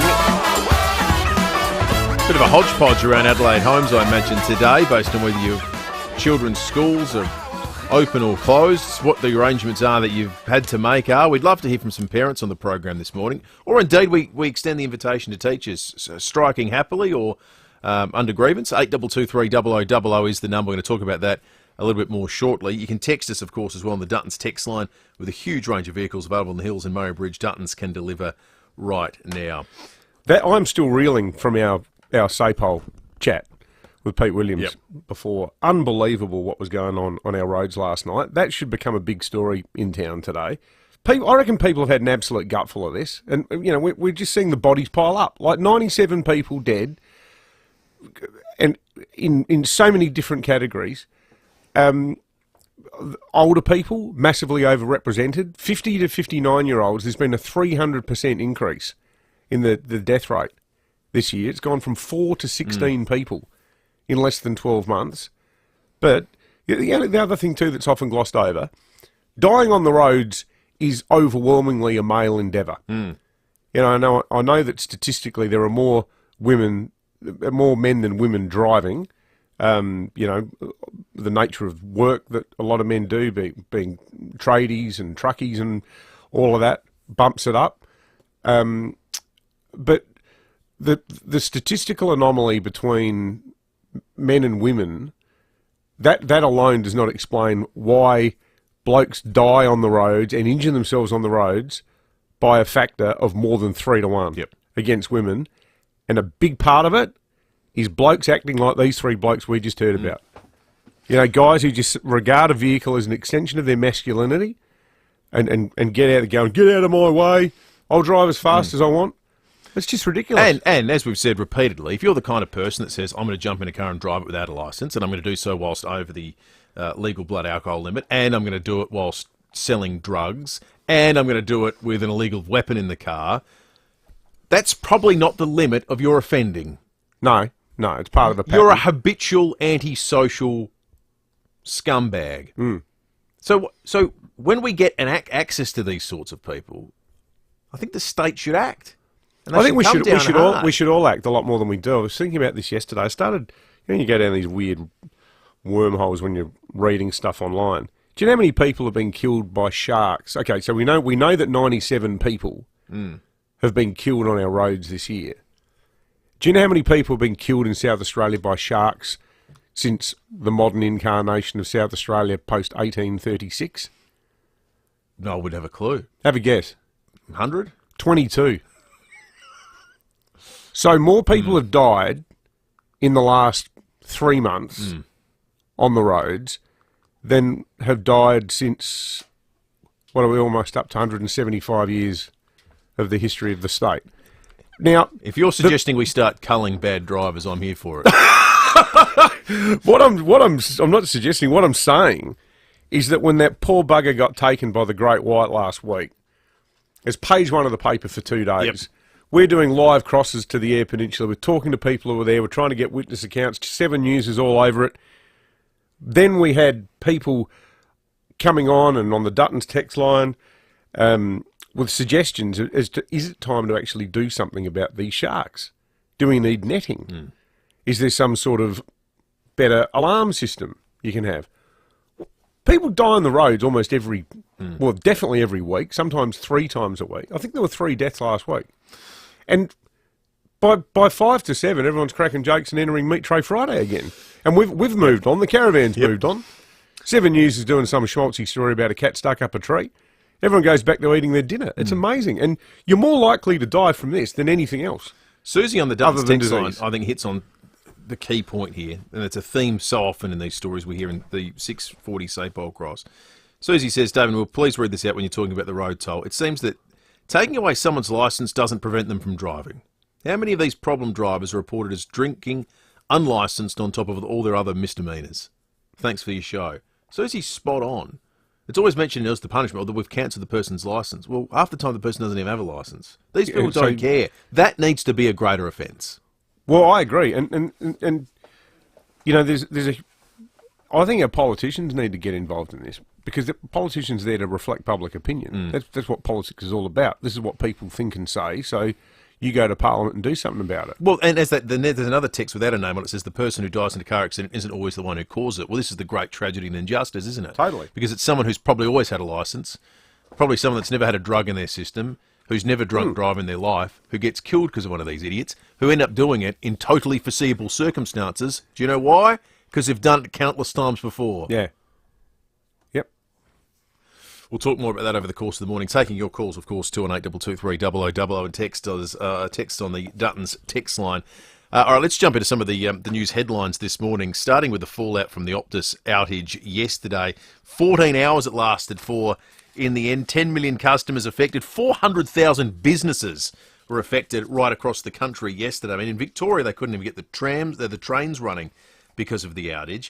The Chief Executive Kelly Bayer Rosmarin has spoken now, finally, and said there won't be any compensation. Well, that's nice. So, Kelly, what's the fault? Well, it's complicated. Have a listen. Until we've done a full, thorough root cause analysis, we really can't provide more information. What I can say is that it was a technical network issue and that our teams have worked very, very hard to get services restored as quickly as they possibly could. Today, our entire focus has been on restoring services as quickly as possible, but we'll now start thinking about ways in which we can thank our customers for their patience as we work through the outage today and rewarding them for their loyalty to Optus. Looking forward to seeing what that reward is, and I'll be amazed to see if there's much loyalty shown after the last 2 years that Optus has been through. The teachers are on strike here in Adelaide today. Won't be news to anyone with a school-aged child who's had to spend the week wondering, is the school closed? How was it open? What does this mean for me and my family? But it continues to be a political issue. Most of the negotiations that we've heard conducted in public, at very least, have been very cordial between the union and Blair Boyer. I wonder if that's beginning to change. Have a listen to the Treasurer, Stephen Mulligan. The particulars of the offer that the government made were based on advice from Mr Gold himself about what he wanted to see in an improved offer. Now, this is a retort to Andrew Gold's suggestion that the government came back with a worse offer. And the government said, well, this is what you said you wanted. He doesn't seem like he's the sharpest tool in the old shed, does he, Andrew? You know, there's a story... Seriously, I've never been so insulted in my life. Well, mate, that's what you asked for. I reckon there's some sort of weird internal politics behind all this. I think he's engaged in some sort of chest-puffing exercise to keep his more militant sort of faction possibly happy, or who knows. Yeah, something that we don't understand or we're not across. It's impossible, I think, to not talk about this next story in the context of the Adelaide teachers' strike. It blew my mind, this, picking up the front page, the Courier Mail in Queensland this morning. Have you seen what the front page story in the Courier Mail is? No. As we've got a teachers' strike with the teachers here wanting 20% reduction in face-to-face teaching time. Government green light for radical class time shake-up. And the headline reads, 4-day school week shock. Let me read some of this article to you, because I think this is interesting. This is Queensland, not Adelaide. The state government has paved the way for all public primary and secondary schools to introduce flexible class schedules from next year, including 4-day weeks and shorter days. The radical shake-up, effective from the first day of term 2024, was circulated to all public school principals on Monday and sets the process for introducing flexible hours, such as trials and extensive consultation with the school community. The Department of Education released a blueprint for schools to change class times and shorten the school week for reasons including teacher availability or student and staff well-being and engagement. And there's a couple of examples of schools that they trialled this. We spoke about it when it was a trial. They're now rolling this out as policy. So the Varsity College secondary campus students all finish at 12:45 p.m. on Friday. And at that point in time, kids can decide whether they stay at school and study more or they go home. Mountain Creek State High School has a split shift timetable. Year 10 to 12 students start at 7:30 and finish at 12:55. Students in years 7 to 9 arrive at 10:25 and go through till 4:05. I just can't help think about that radical change in the context of what's happening here in South Australia and just wonder, is this actually the kind of thing the union would like to see in South Australia? But it's a hard thing to go out and ask for in plain language and say, we want a 4-day working week, at the same time as asking for a near 10% pay increase. Well, you could argue they kind of did. They sort of did, but they didn't. In a different kind of a way, by That's saying what I we wonder. want, an hour's less of face-to-face teaching time. And, there could be ways of doing it, but the problem is, if a teacher is going to duck out of class for an hour, and that hour is normally devoted to teaching, somebody else will have to do the teaching. You need way more because teachers. the kids can't just sort of. Yeah. So exactly. So you need. Well, even in the Queensland example, where they're talking about the 4-day teaching week, they're providing schooling for 5 days. That is, if parents work, the contract between the state and their families is there'll be someone at school for your kids. There'll to be still there. be something happening on Friday. There'll be someone there. There'll be something happening there, but it won't be the way we've all understood everyone listening to this program right now the traditional school Monday to Friday schooling week. I think as a general rule, though, you can safely assert that the less time kids spend actually being taught stuff, the dumber they're going to become. Well, that has to be the case, doesn't it? I was talking to my dad about the stuff that, they could all do Latin translations and conjugations and stuff like that. Real rigour, old school discipline. Things that had genuine mind stretching, and now there's an introduction to remedial everything. And not just at school but at uni. I think the perception is that, what was that great Robert Hughes line about everyone can achieve more if you simply lower the net. Like in tennis. So it was a bit hard getting the ball over the net. We just make the net a bit lower. Well, in fact, one of the arguments in favour of the flexible 4-day schooling week in Queensland has been school attendance rates. We said, well, they're below what's acceptable, but if we remove a day of schooling, they'll suddenly look a lot better. Yeah. That's actually quoted in the article. Robert Hughes can rest his case with that one. Andrew Gold, we have Sam Datto tells me, has just actually spoken this morning on the teachers' strike. He's just appeared on Channel 7's Sunrise program. Let's have a listen. And I really doubt the figures that are being put by the malanalysis government in terms of its cost. We think they're inflating a number of figures, and I think that the malanalysis government has a problem after they've finished their personal invective against me and the union. What they will find is the same problem that they have now will continue for the next several years, and that's not good enough. We know from a University of South Australia report that 1 in 2 educators in South Australia will leave the profession in the next 5 years. And so under these circumstances, the problem of the teacher shortage in South Australia is only set to exacerbate. What's he talking about, personal invective? He didn't get any personal invective from the malanalysis. They haven't said anything rude about him. We have. We're doing the personal invective around here. I think what he's referring to is the bit of audio we just played. Oh, harden up, Petal. What if he's offended by that? He's in the wrong line of work. This is an industrial dispute. You're meant to, throw a few haymakers. Personal invective. The idea of Stephen Mulligan being some sort of, menacing standover man that doesn't really gel with... We know the Treasurer quite well. He seems like quite a nice chap. Famous anti-union crusader Peter Malinauskas and his government. Right. Yeah, who needs Peter Reith when you got Malley? I mean, it's not we're flying in teachers from the UAE and unleashing German shepherds. That was John Howard's approach. All right, keep your lots of good text coming on the Duttons text line. You can call us still at 8223 0000 open line. Love your thoughts on these issues. We've got a guy who can fix the teachers' strike. His name's Chris Corrigan. Remember him? Lock them out, you reckon? All right, let's check traffic thanks to Keys. No, you're just saying that's an alternative that's been explored before. It has, and it's been. Yeah. It's not without precedent in this country. Right. Keyser, your tight back pain. Time to try Keyser. KIESER.com.au. Thanks, Will. The wage is working well for the drive-in today. The freeway looking good from Stirling through to Glen Osmond. Northern Connector working well. Do have some delays at Clovelly Park. Night works running a little bit behind schedule there. South Road at Dawes Road speeds at 40. 2 lanes closed and pretty sluggish at the moment. And we've got cameras Patunga Road Meadows and Crittenden Road at Findon.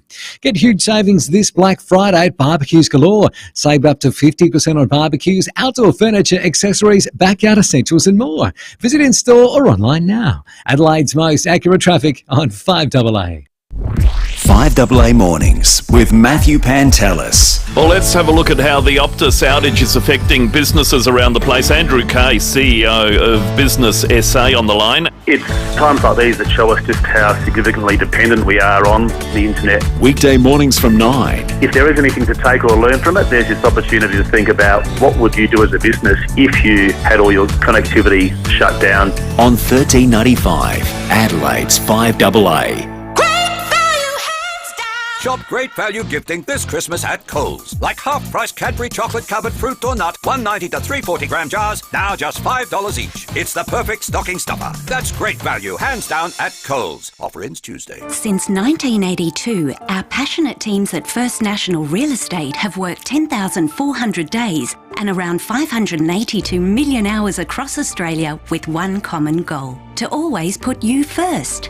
And we'll be here in Adelaide to help you on your journey to your happy place. Be it a tree change, a sea change, upsize, downsize, or finding that investment gem. First National Real Estate. We put you first. firstnational.com.au. So, you want to do your bit for the planet? Drink Fluorio Milk Company milk. Now available in a glass bottle, no plastic, no waste. Fluorio Milk Company have partnered with the Udder Way to bring you milk in a glass bottle. Look for milk refill stations in your supermarket, purchase your own glass bottle, fill it, take it home, drink it and bring it back to use again. No plastic, no waste. Visit fluoriomilkco.com.au for locations. Oh, you know what would be great to have in an Austrac camper? A wireless phone charger. Just a sec. Yeah, mate. What's that? Austrac campers already have wireless phone chargers? Oh, yeah. No, I'll tell him. Austrac campers!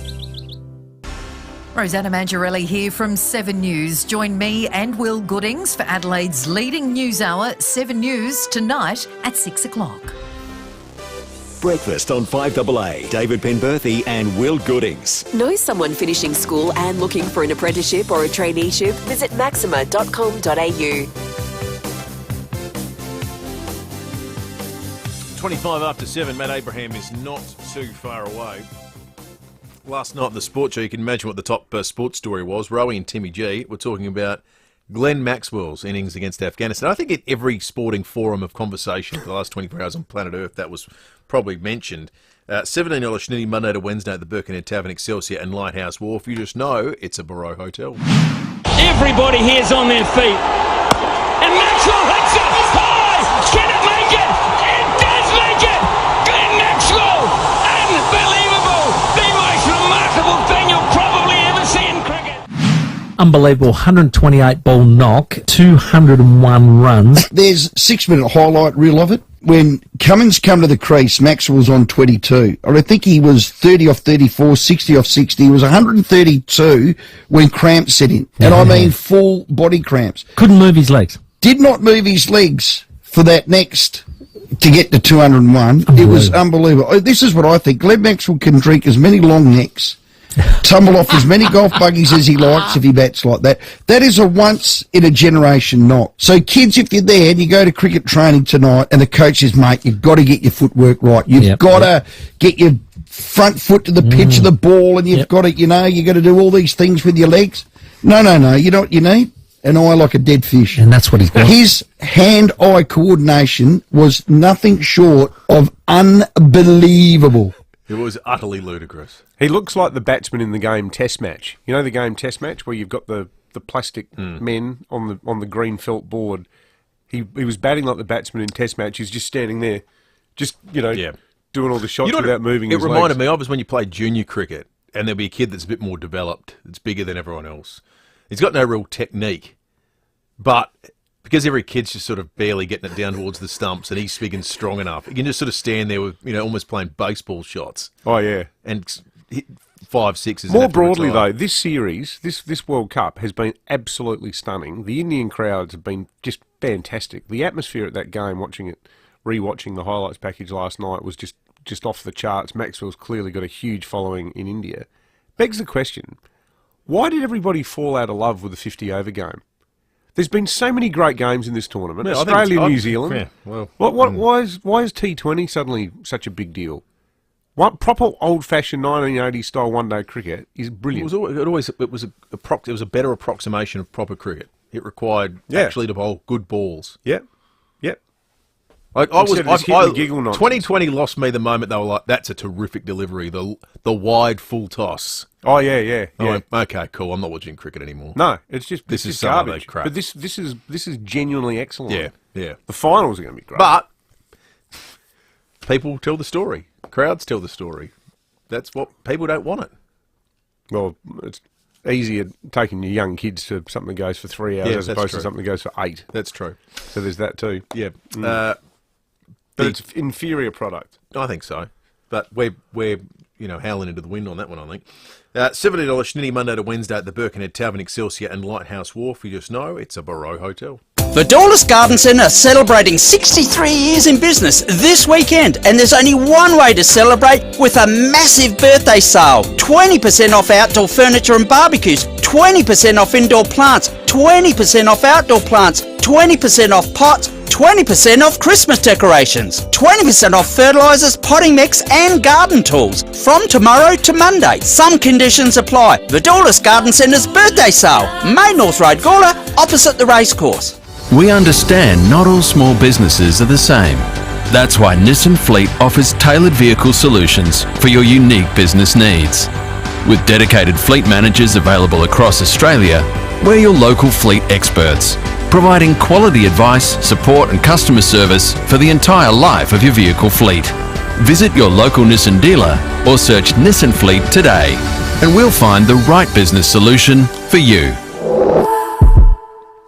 Now, have you got a space in your shed, your workshop, or around the home, or indeed in the garden that's begging to become storage space? We'll get on to Sharman Shelving because they love turning any space into a storage space, and it will look good too. That's right, Bill or Christine, they'll come to your home, your office, your workshop or your shed to measure up, then design, deliver and assemble the perfect storage solution in a great range of colours. Goodbye space, hello storage space. You won't have to lift a finger either. In fact, the only thing you're going to have to do is point to where you want space turned into Sharman Shelving. That's right, when it comes to storage solutions, everyone needs a little Sharman in their life. Call into the showroom at 412 North East Road, Windsor Gardens, or visit sharmanshelving.com.au or take a look on Facebook. 5AA Breakfast is streaming live right now. To watch, simply head to 5AA on Facebook or YouTube. This is Adelaide's 5AA.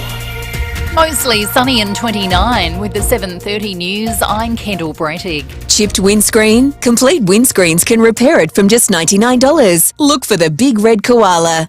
Optus is facing a government review into an outage which left 10 million customers without phone or internet yesterday. More from Lara Vella. If you're one of the 10 million Optus customers or 400,000 businesses affected by yesterday's nationwide outage and you're wondering about refunds, think again, with the company suggesting that's off the table, declaring each customer would only get less than $2, despite the fact that shops across Australia couldn't process payments and calls to 000 couldn't be made.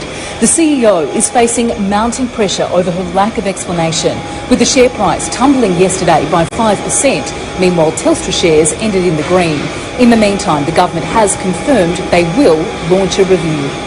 Nearly 400 public schools will be closed or offer a modified program today due to the teachers' strike. It's left parents scrambling to find childcare. But Andrew Gold from the Education Union is asking them to look at the bigger picture. I urge parents to keep the long view here, and the long view is this, that if we actually don't get better conditions for teachers, we won't see people becoming teachers and we'll lose those experienced ones. So the likelihood is that in the future their child will experience irregularities in terms of consistent teachers because we have a shortage. So, you know, what we're about is making sure that teachers have a fair workload and a manageable workload, not an excessive one.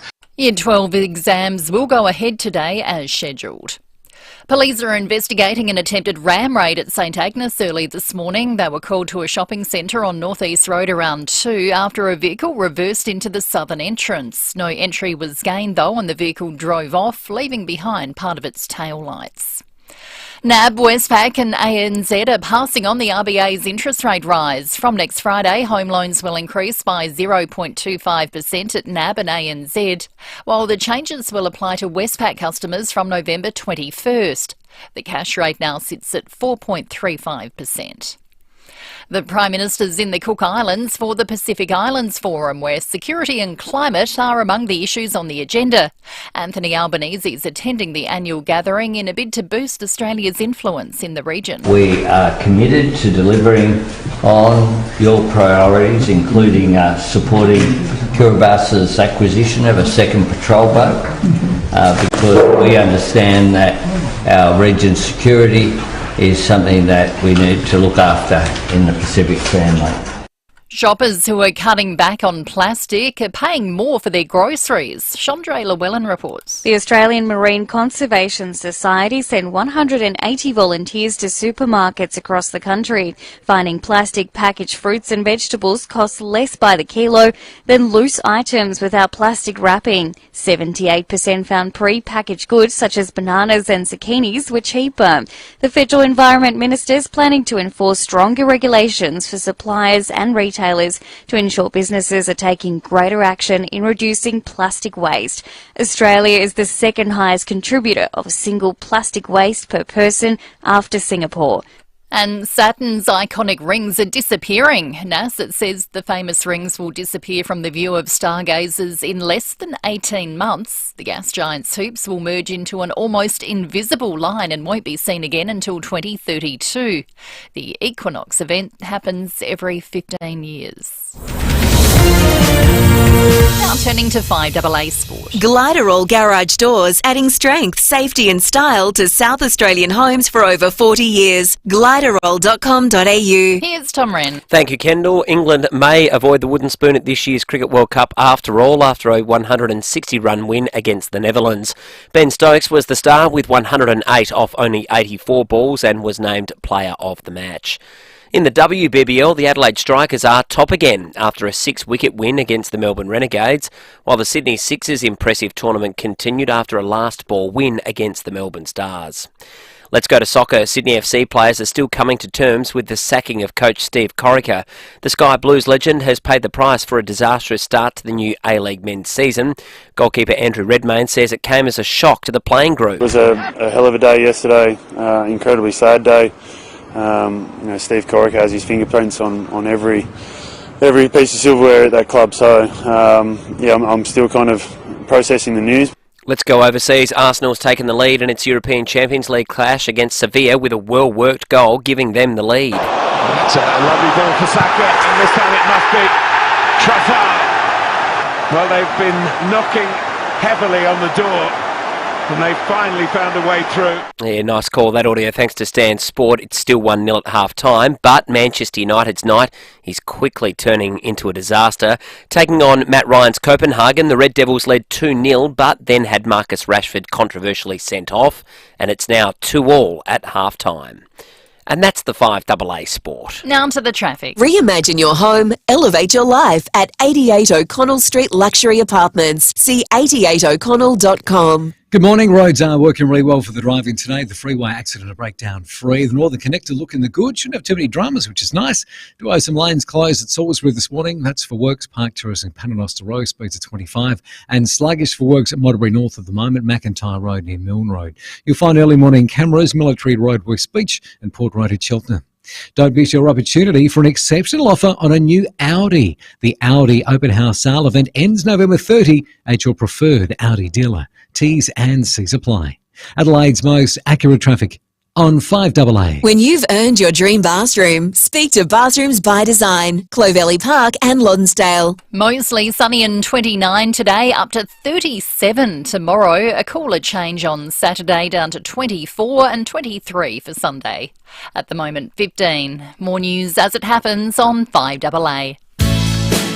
Breakfast on 5AA. David Penberthy and Will Goodings. Know someone finishing school and looking for an apprenticeship or a traineeship? Visit maxima.com.au. 22 to 8, John Blake before 8 o'clock. We've got Cheese Fest tickets to give away. We'll do that over the course of the morning as well. Cully Odexy, that's my clue for today. Cully Odexy. Okay, thank you. Just a little coded message there to our beloved Greek South Australians who might want to enter today's competition. Then after 8 o'clock, speaking of competitions, the sound off for the Smart Dialer, $400 worth of Carolet Smart Dialer. All you need to do is get something off your chest. You've got 30 seconds. So there have been maybe Andrew Gold could ring in. Andrew Gold could ring in and have a whinge about how harshly he's been treated. Yeah. Personal invective.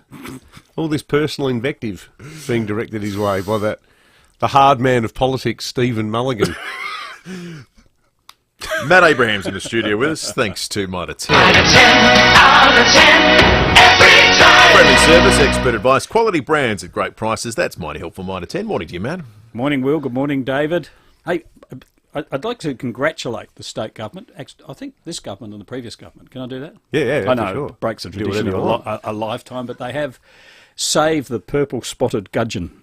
Oh, yeah. Yes, which is a little fish, obviously, with purple spots. Lives in the Torrens, doesn't it? Well, it does. It did. It did, and it was almost extinct, and so they sort of saved it through a very complicated process. A lot of volunteers involved in the City of Marion wetlands, I think. And are they good eating, the purple spotted gudgeon? I think they're small, like whitebait. It'd be hard to fill it, but not every fish has to be eaten, you know. That's true. But yes, and so then they've been reintroduced to the river torrents. I don't know what they've done to deserve that, but that's everything was going so well. That's right. They're happily living in a shopping trolley. Anyway, so congratulations, and we salute the purple spotted gudgeon. Can't keep a good fish down. No. 15 centimetres long it grows to. I was reading about it yesterday. Oh, does it? Yeah. It's normally smaller. That's not a bad size. They're cute fish. Yeah. They reach maturity at 4 centimetres, but they can grow to 15. You don't see them often on those measuring poles on jetties. Do you? Don't see them at Sam's. What's your bag limit? I lost a whiting overboard on Monday. I was trying to double check, measure it, because it was just on the 32, and I thought I'd better double check it. Out it went. Off it went. I hate that. Yeah. Did you get to measure it? Do you know? It was 32 if you just... Okay, stretch it. Stretch it a little bit. Live to fight another day. Well, that's a happy ending for the fish. Yeah, not for you. No, that's okay. We were saying earlier, it's a spin-rich environment at the moment. It is. There's some weeks where the spin is few and far between, but it's been everywhere right now. You look everything from Optus to the teachers' strike. Anything that stood out to you? Well, the teachers' strike is playing out. I heard what you were saying about in Queensland. They're going to trial sort of flexible hours. You could have a 4-day week. What do working parents, because has it dawned on the Queensland government now that both parents work and that having children at school 5 days a week is sort of part of the working pattern? Well, this is what I don't know how they're going to achieve this, but according to the Courier Mail's reporting this morning, they're saying, well, we're still going to provide. The school's going to be open if you need your child to be at school for 5 days. So there'll be babysitting services, child-minding services. Effectively, but it won't be teaching as we've understood it. They're going to have the janitor. Yeah, just keeping an eye on the kids. Yeah, I don't know, 150 kids in the gym. No, it'd be kids. We're going to watch a film, then you can get your iPads out. That's right. I think that's exactly what it would be. Yeah. It will be. So, wasn't Kevin Rudd's mantra 2007 the term he kept using? Working families. I'm Kevin, I'm from Queensland, I'm here to help, and I'm here, the Labor Party represents working families. I think what we're seeing from the Palaszczuk government is that they're actually more interested in doing the right thing by public sector unions. And we've seen it with their pay strategy. But this would turn schooling on its head, and it seems to be more about mollifying the precious needs of those who find the nature of work innately overwhelming. A bit dirty. Well, it's more like, I'm getting emails out of hours. A parent asked me something before I even arrived at work. Like, don't all jobs come, particularly with the rise of technology, they come with a degree of technological harassment. It's up to you to manage it. It's true. As a parent of a teacher, I think one of the issues in the education system is, and we've seen this, is that teachers have had dumped on them just this enormous amount of stuff that most of us would not regard as core teaching values or core teaching things. You know, like, for instance, most of the classrooms now seem to me to be environmental workshops in primary school. And I thought, okay, that's nice, but why is that? You know, why is that the primary objective of some teachers? Like, some teachers use it as a crusade to pursue, this huge green agenda. They had kids marched out in front of class for coming to school with a treat that's wrapped in plastic, in one case. Kids with in preschool having their home-baked muffins, a carrot, a zucchini muffin, confiscated. Like, it's bizarre stuff, I think. And all this is, I think, laid on top of that. Coming back to your point, though, David, this is starting, this feeling that the Labor Party's agenda is no longer addressing what it would be seen as working families, or the forgotten Australians. They've become the hidden Australians, according to Kos Samaras. And we refer to him quite a lot. He's a pollster. He's a former Labor Paratichek. He's runs Redbridge polling. He's been doing this data this week on mortgage stress. New South Wales and Victoria have over 2.1 million mortgaged households. Over 50% are suffering from some form of negative cash flow mortgage stress. In other words, they don't have enough money coming in to keep up with repayments, including bills, with just their income alone. Is that the thing that had the figure in it this week? I saw something yesterday that if you live in Sydney now, as a couple, you need to be earning at least $250,000 to service an average size mortgage. 250 grand. Yeah. Yeah, it's an enormous amount of money. To buy an ordinary house. Within each state, he says, so this includes South Australia, the top 5 mortgage-stressed local government areas are reporting well over 65% of all borrowers are experiencing mortgage stress. And how are they managing? He says, eating into savings, living off credit, cutting down on other essentials, ignoring bills that do not result in the loss of basic utilities, and relying on food banks. He says it's hard to see how these Australians are contributing to inflation, which is what the Reserve Bank's decided, is that data would have come out before the rate rise this week too. And other data that came out the day after the rate rise was that, job numbers are falling, unemployment's rising, which... Not fast enough for the RBA. Well, that's right. Well, they wouldn't have had... Well, you assume that maybe they didn't have access to that. It came out the day after their rate rise. The other thing we've seen in the polls, again, this is from Redbridge, is that the traditional Labor base is deserting it. So, and this, we talked a lot during the referendum for a voice on whether the vote there, where we saw sort of inner city... tertiary educated, high-income households voting yes and the rest of Australia voting no, whether that was going to be reflected in the general, electoral climate. And it is. A lot of people say, oh, no, they're separate. People, the referendum's one thing, but, it's not going to affect the government. Well, the latest news poll shows Peter Dutton is ahead of Anthony Albanese in terms of popularity. And it also shows the ALP is back to where it was at the last election, 52-48. And remember, they had a margin of 1 seat. I suppose their majority has been boosted by former Liberal seats at a Teal. What Cosmaris is saying is that we're seeing a shift so that inner city, tertiary educated people are shifting towards the Labor Party agenda, the left agenda, I suppose you'd call it the woke agenda. And people in, struggle town, in mortgage belt seats, what David Spears calls the white van brigade down south in Adelaide, they're moving away. They're moving towards conservative or independence. And this is a big sort of societal shift that's going on. So a lot of what you would regard as, your traditional working class voters or people who don't even have jobs who are rusted onto the Labor Party, well, they're de-rusting themselves. I don't think this is big time. It's not just an Australian phenomenon either. I think there's evidence of this in the UK, and certainly I think it started in the United States. One of the first markers that there was something strange happening when Donald Trump ran was when you had a large number of unions in flyover states and forgotten areas that had only ever voted Democrat that started saying, well, all of our membership's voting for Trump. And I remember the first time I heard that, I thought, what? And you know what's really illustrative, and I know that a lot of people just instinctively hate it, but setting aside whatever your ideological views are, when you watch Fox News and when they do those street walks about what people think about politics, they walk into like bog poor working man diners in places like Pittsburgh, where people are eating like a $4 meatloaf sandwich with fries and pickles, sort of American stuff that makes everyone over there as big as a house. And there's guys with like lumber jackets and John Deere baseball caps who you look at them and think, working class bloke, probably a Democrat. These are the most passionate Trump lovers you can find. Yeah. I think they always find them straight away. But I think that was misdiagnosed now. And with, hindsight's 2020. Everyone thought that was a Trump phenomenon. Maybe it was bigger than Trump.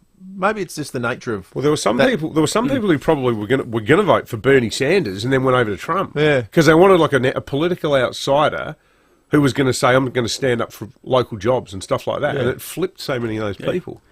See, I think that's right. And I think, like Cosmaris says, the next election, you're going to have to bring your A game. Don't rely on the fact, you're not going to be able to rely on the fact that people don't like your opponent. You're not going to be able to rely on the fact that people think Dutton's unelectable, which is the view in the Labor Party. That's the same view they had about Tony Abbott. Yeah. And they got done. People will punish a government. Like oppositions don't win elections, government lose them. That is a mantra, and it's correct. And that's why sometimes in these big unexpected shifts in government, where a party that looks like it's going to win loses, you get some total doofuses elected out of the blue, because they don't know anything about the candidate. They're total dropkicks, but I don't want to vote for the sitting member. I don't care. I'm annoyed by them. I'm more than annoyed by them. I'm seriously pissed off by them. And so, he'll do. Yep. Or she'll do. Yep. And then you find out, that I've been done for fraud back in the past. Or spent time at Her Majesty's pleasure. Or whatever. Weird stuff happens when people get annoyed. Should we rate some spin? Yes. 9 out of 10 every time. Now, as we know, the Prime Minister, Anthony Albanese, has been in China, visiting the Premier, who called him handsome boy, and handsome boy. I did listen. You played some audio on Monday of our Prime Minister explaining how he operates in China, and there were so many ums in it. It was quite. I thought he needed to, he was auditioning for the King's Speech or something like that. But anyway, he eventually got to see the number one man, the president, and this is and courtesy of Sky News, who have edited this kindly for us. This is what they talked about. He spoke about the Tasmanian devils as being cute animals in Australia. They're probably not as cute as pandas. And I relayed the discussion I think we had at a press conference yesterday about pandas. He reminded us of the fact that not all pandas are cute by relaying the Kung Fu Panda story as well. It's not really Gough Whitlam, is it? Good to see that you're really working through the big issues. I suppose you always need to break the ice somehow. I suppose. You can't just barrel in there and go, you got an hour with the guy. What are you going to talk about? How about the lobster fishermen of South Australia? I want to know how that. I want to know how that conversation. Who took it there? Was Albanese saying, "Oh, now listen, the South China Sea, freedom of navigation." Hang on, have you seen Kung Fu Panda? Or did it happen the other way? Maybe they're like the teachers, It was the president's day off, the fourth or fifth day, so he put on a video for the Prime Minister, Now, how many Kung Fu Pandas are there? I think are there 3 or 4? I've only seen one. No, but how many actual Kung Fu Pandas are there in the movie? I think there has to be 3. Heaps. Oh, there are heaps, are there? Oh, anyway, look, let's say 3. I'm giving the Prime Minister of Australia 3 out of 10 on the Mighty Mighty 10. Out of 10 every time. Magnificent work. Thank you, Matt. That was superb. Your local Mitre 10 friendly service expert advice, quality brands at great prices. That's mighty helpful, Mitre 10. We'll check traffic now thanks to Keyser. If you're tired of back pain, try Keyser. KIESER.com.au. Thanks, Will. The roads are looking really good for the driving today. Amazing what a teacher strike will do for the roads. Do have some works to keep in mind. You'll find them at Dry Creek, Salisbury Harwood at the Wingfield interchange off-ramp, speeds at 60. Got a lane closed this morning at Torrenceville, South Road near Ashwin Parade. Getting busy, Brighton Road at Brighton. And look out for a camera today, Great Terrace at Rosewater. The sound of you enjoying a cool, rich-tasting barista-made premium iced coffee from OTR. Get your delicious pick-me-up now at OTR. Adelaide's most accurate traffic on 5AA. Shop great value gifting this Christmas at Coles. Like half-price Cadbury chocolate-covered fruit or nut, 190 to 340-gram jars, now just $5 each. It's the perfect stocking stuffer. That's great value, hands down, at Coles. Offer ends Tuesday. Gentlemen, wish you could sleep at night without getting up constantly to pee? Caruso's Prostate Ease Max relieves the frequency of nighttime urination in men with medically diagnosed benign prostatic hypertrophy or enlarged prostate. So if you'd like to pee less and sleep more, try Caruso's Prostate Ease Max. Available from leading pharmacies and health stores. Always read the label and follow the directions for use. If you've not had your symptoms diagnosed or if your symptoms persist or worsen, consult a medical practitioner. Hi, I'm Lynn Andrews. The Lynn Andrews team have seen a lot of change in real estate over the past 50 years, but one thing remains unchanged: our passion to help people invest in their future. To build strong property portfolios in either the residential or the commercial sectors. Our commitment to property investment over the years means We have a wealth of knowledge to share. We're here to help you. Visit lynandrews.com.au. Thinking about a solar battery? Don't wait. Connect with NRG Solar and bring home a solar battery with a rock-solid 10-year warranty. Use the energy you generate during the day to store some for later, reducing reliance on energy providers and putting money back in your pocket. Experience blackout protection that'll save you thousands, all at your fingertips through a user-friendly app. Embrace 24/7 solar today. Visit nrgsolar.com.au. That's nrgsolar.com.au. Some builders think a sloping block has limitations. When Beechwood Homes look at a sloping block, they think, the possibilities. Beechwood Homes know how to make the most of a sloping block. In fact, they specialise in them.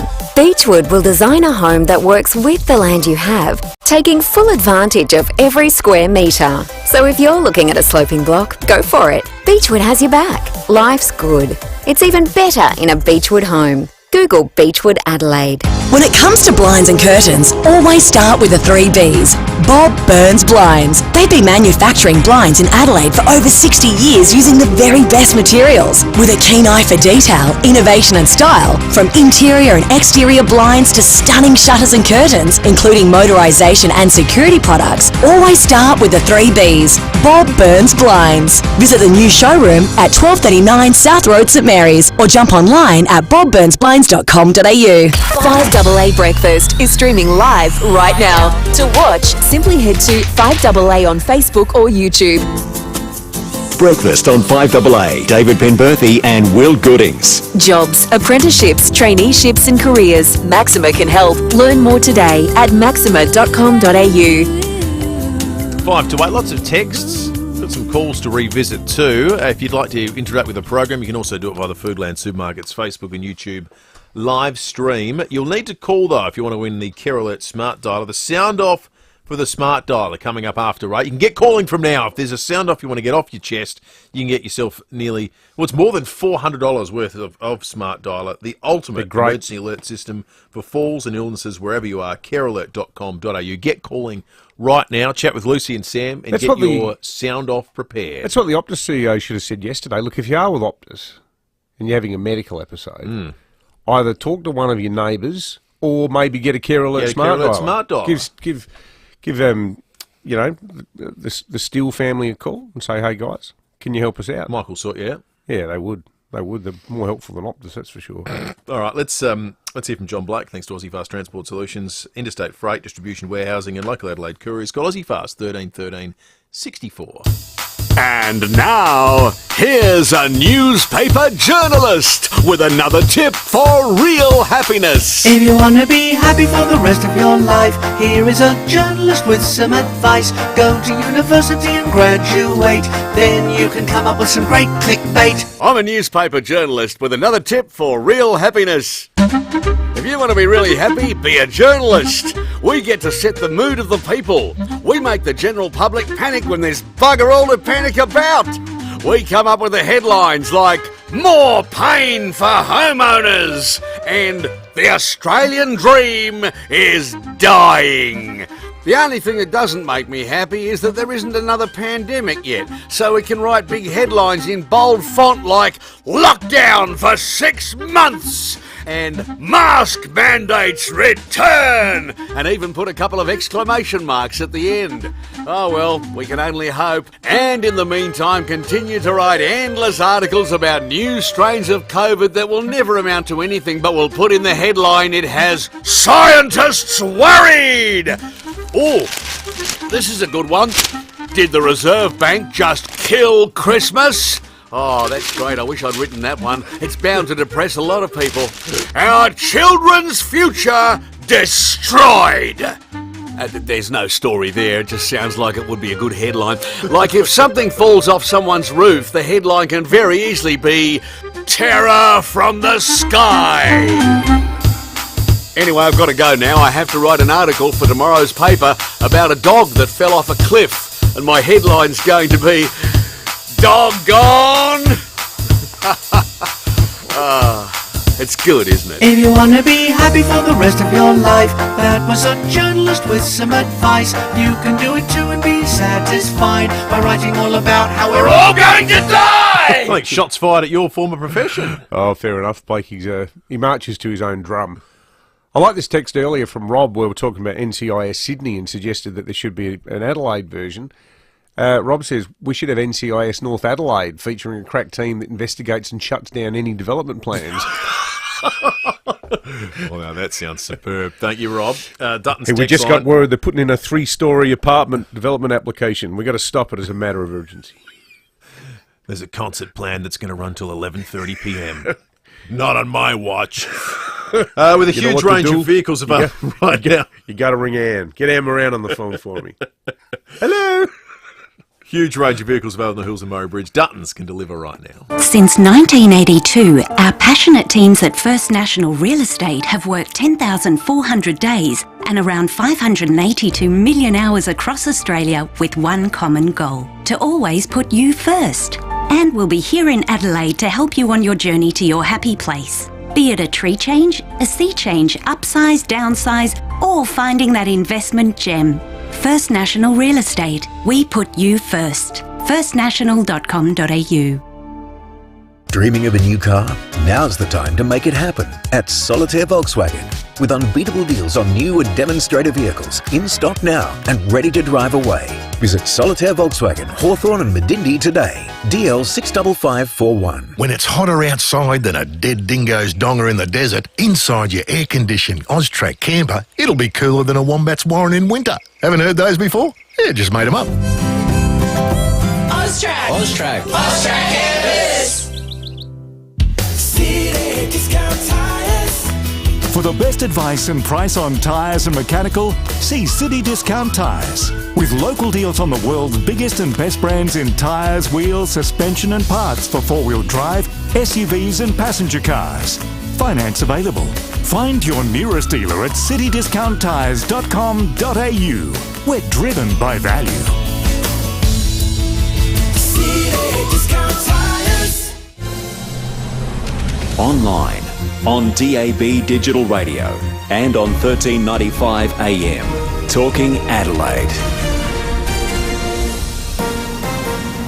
This is Adelaide's 5AA.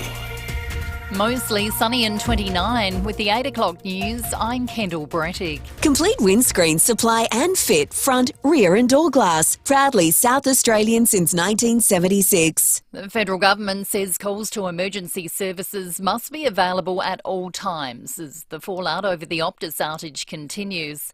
The telco will face an extensive investigation after 10 million customers couldn't make calls or use the internet yesterday.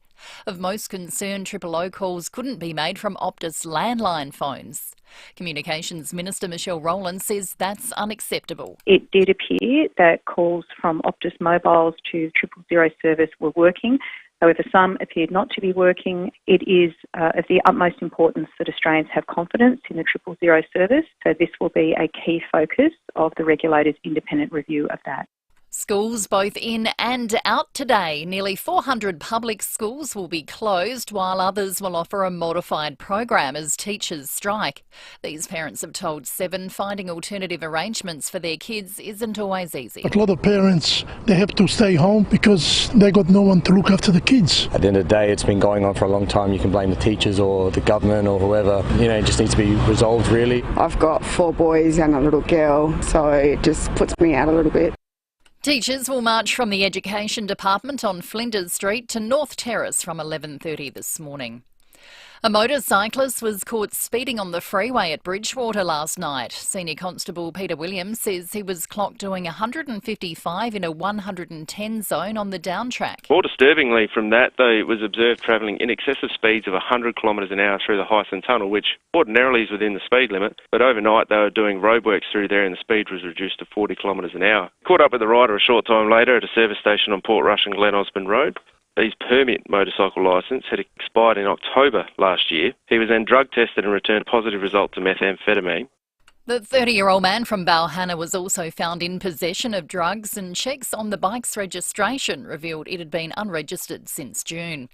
And a man's been reported for drink driving after he crashed and flipped his Mustang on South Road at Croydon Park last night. It'll be alleged the driver was driving dangerously just beforehand and clipped a Mazda.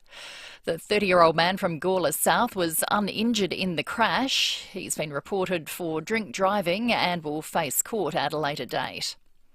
Gastro's doing the rounds in SA. SA Health says cases have tripled in recent weeks, with hundreds of people reporting being ill. They're urging us to stay home if we're feeling unwell to try to stop the spread. The US Secretary of State is urging Israel not to reoccupy Gaza at the end of the conflict. The Israeli Prime Minister is signalling the country will take control of security in the enclave, but Antony Blinken says the goal should be to remove Hamas, and he's also calling for a humanitarian pause. We all agree that humanitarian pauses would advance key objectives: to protect Palestinian civilians, to increase the sustained flow of humanitarian assistance, to allow our citizens and foreign nationals to exit, and to facilitate the release of hostages. And there's been a blockade at Melbourne's port overnight, with pro-Palestine activists preventing a truck they say was loaded with weapons from moving cargo onto an Israeli-owned ship headed for Israel. They say they're determined to disrupt the business-as-usual approach taken by the Australian government towards the situation in Gaza. And Jerry Seinfeld will bring his new stand-up show to Australia next year. The hugely popular comedian, actor, author and filmmaker was the hottest ticket in town when he last visited in 2017. He'll perform at the Adelaide Entertainment Centre on June 20. Now turning to 5AA Sport. Gliderol Garage Doors, adding strength, safety and style to South Australian homes for over 40 years. Gliderol.com.au. Here's Tom Wren. Thank you, Kendall. Footy first. Adelaide is looking outside the square as it seeks to improve its list and will trial 21-year-old Irishman Carl Gallagher at the club later this month. If the Gaelic footballer impresses during his 3 weeks, he could be offered a Category B rookie spot. Meantime, a top draft analyst and former football talent manager believes Harley Reid lives up to his hype as the nation's top draft prospect. West Coast currently have the number 1 pick, and if they hold on to it, drafting Reid is a near certainty. Fox Sports draft analyst Mick Ablett says the buzz is warranted. He's an unbelievable talent. This is the most hype I've ever seen the industry around a number 1 draft pick in my time in football, and it's remarkable. I think it's warranted. He's certainly a prodigious talent.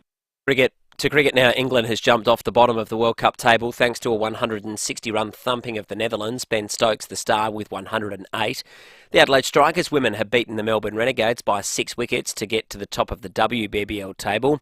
And South Australia's men will resume at 8 for 131 on the final day of their Shield clash against Queensland at the Gabba, giving them an overall lead of 252 runs.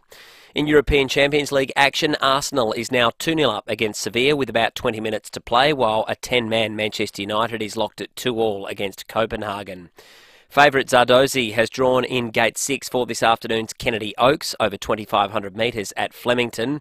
Not a good morning for the Aussie men at the Sofia Open in Bulgaria, with Chris O'Connell and Max Purcell both losing their round of 16 matches in 3 sets. And organisers of the Paris Olympics are pressing ahead with plans to stage the surfing at Chao Po in French Polynesia. Locals, however, are protesting plans to drill an aluminium judging tower into the reef. And that's the 5AA Sport. Now onto the traffic. Reimagine your home, elevate your life at 88 O'Connell Street Luxury Apartments. See 88o'Connell.com. At Plimpton, got a twisted traffic light to look out for this morning. That's on Anzac Highway at Mandarin Road. Outside of that, roads are working really well today, very quiet. Amazing what a teacher strike will do for the roads. Do have works to keep in mind this morning. You'll find those at Woodville today, Woodville Road near Kim Street. Got lane closed at Torrensville, South Road near Ashwin Parade. Getting busy, Brighton Road at Glenelg East, with a camera Bow Road at Ethelton. For the first time in Adelaide, Miss Saigon is coming to the Festival Theatre. Don't miss this blockbuster musical, playing for a strictly limited season. Book today at Ticketek. Adelaide's most accurate traffic on 5AA. When you've earned your dream bathroom, speak to Bathrooms by Design, Clovelly Park and Lonsdale. Moseley sunny and 29 today, sunny tomorrow up to 37, then partly cloudy on Saturday, 24 and 23 for Sunday. At the moment 18. More news as it happens on 5AA. Breakfast on 5AA. David Penberthy and Will Goodings. Jobs, apprenticeships, traineeships and careers. Maxima can help. Learn more today at maxima.com.au. 8 after 8. Giving away tickets to Cheese Fest this hour. And also speak with Vincent Tarzia from the South Australian Liberal Party about the horrific night overnight we had on our roads with regard to driver behaviour that's sort of emblematic of a wider malaise when it comes to the road toll and how people behave, whether we come down strongly enough on those that routinely thumb their noses at the law and their fellow drivers.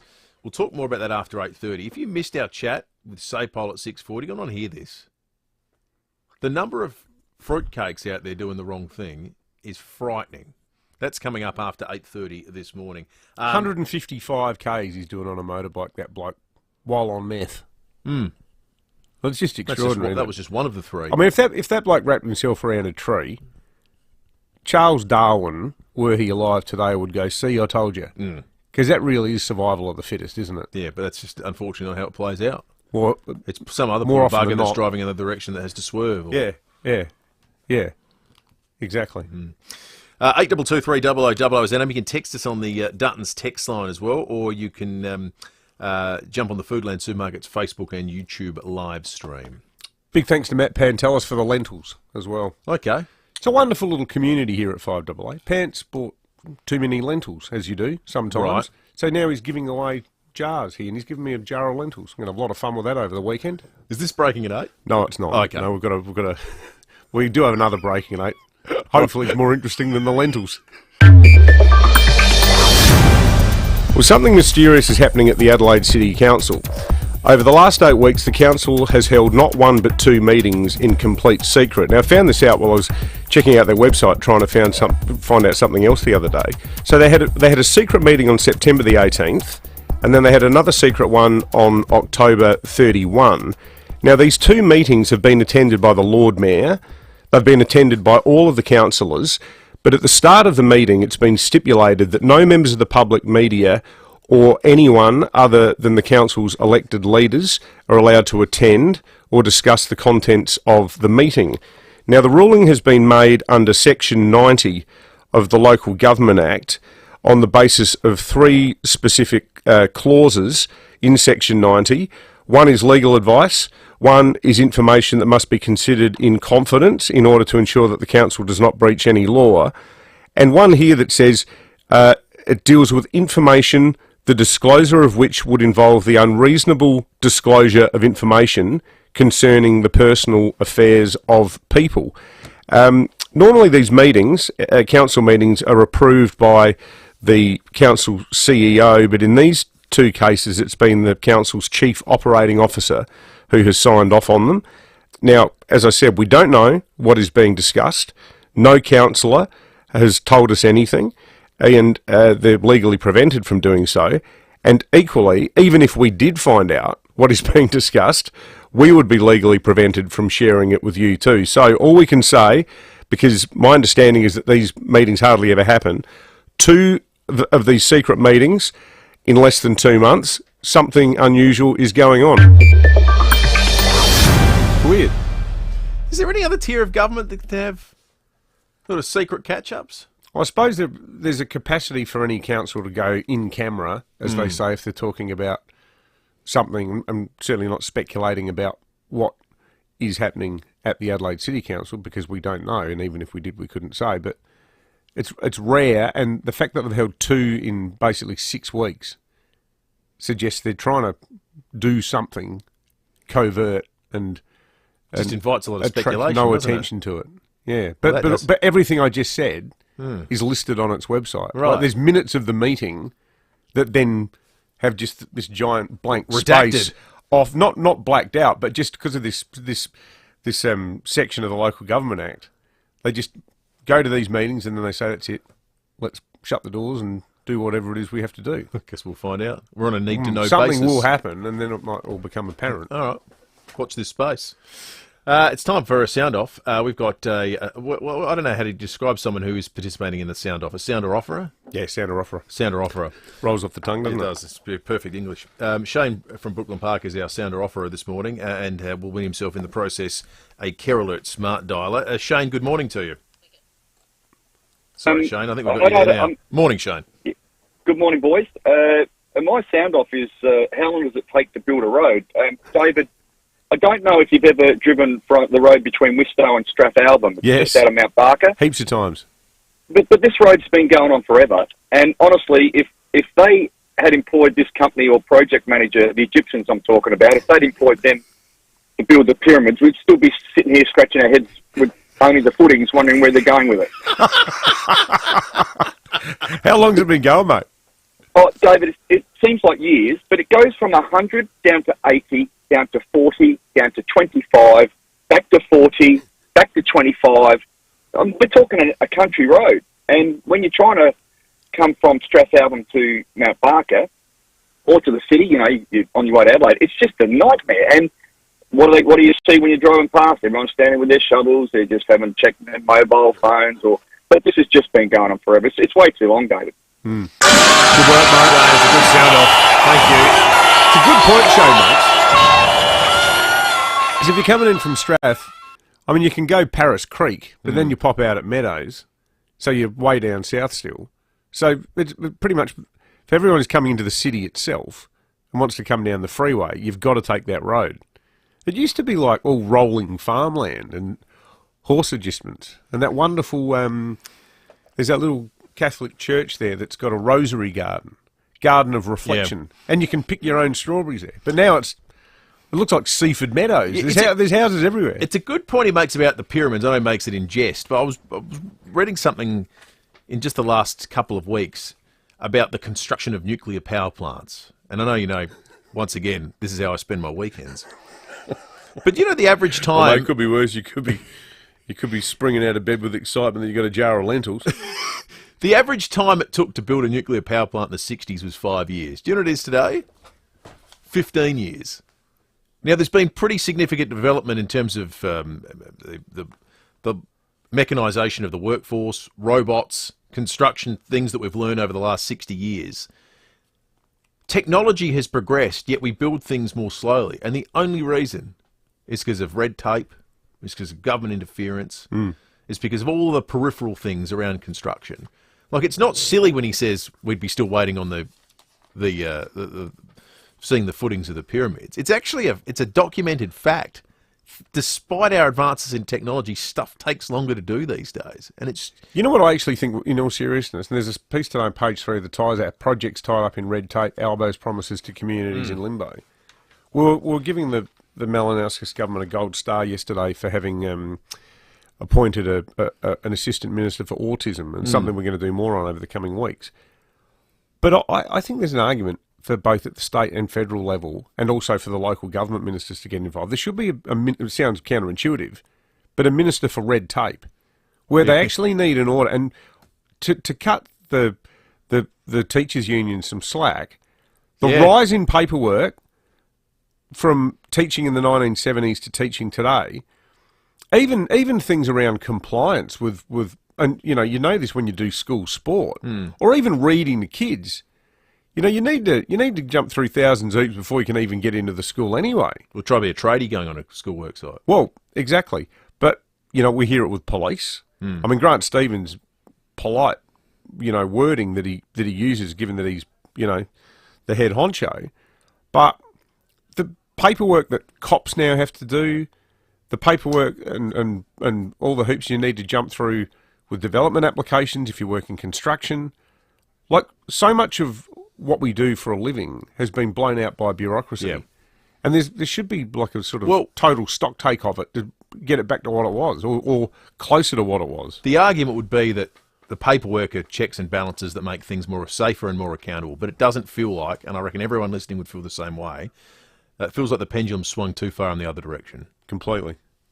18 after 8. Some developments in some news stories this morning. This is interesting. A really sad story in Victoria. The crash at the Dalesford pub that claimed 5 lives. We've been waiting for more information about the driver, the 66-year-old driver from Mount Macedon, who has been interviewed by police. No charges have yet been laid. His lawyer spoke overnight about the driver, and it just shed a little bit more light on perhaps what's going on here. He is an insulin-dependent diabetic and required immediate treatment by paramedics at the scene. He is deeply distressed and feels great empathy with the families and friends of the victims and of the wider Daylesford community. My client is a 66-year-old family man who has no criminal history.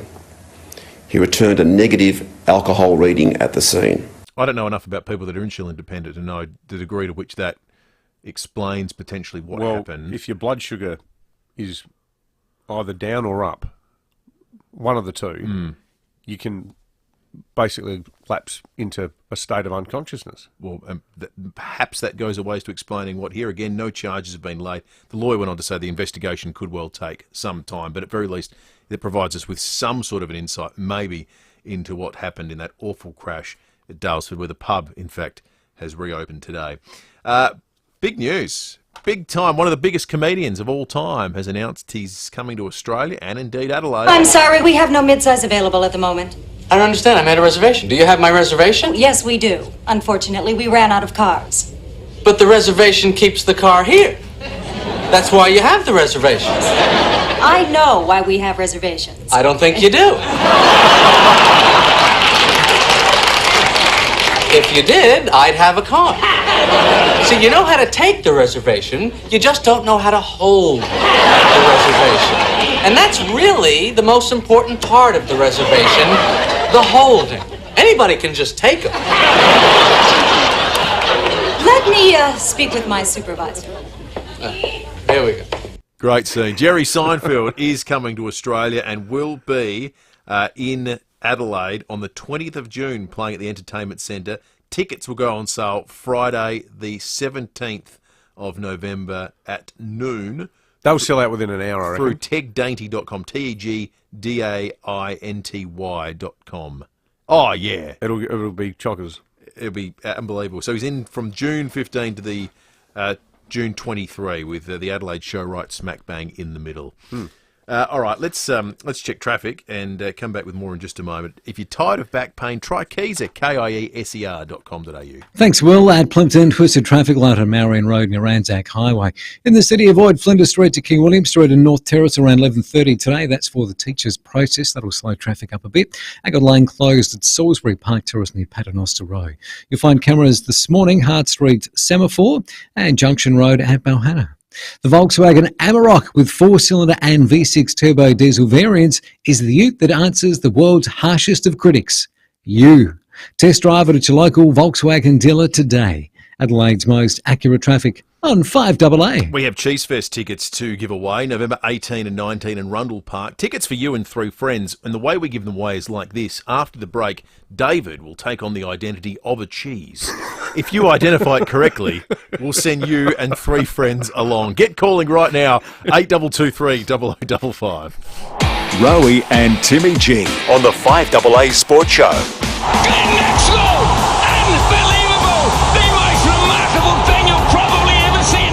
Unbelievable 128 ball knock, 201 runs. He was 132 when cramps set him, and I mean full body cramps. Rowie and Timmy G. Glenn Maxwell can drink as many long necks, tumble off as many golf buggies as he likes if he bats like that. 4 p.m. weekdays on 5AA. Hi, I'm Lynn Andrews.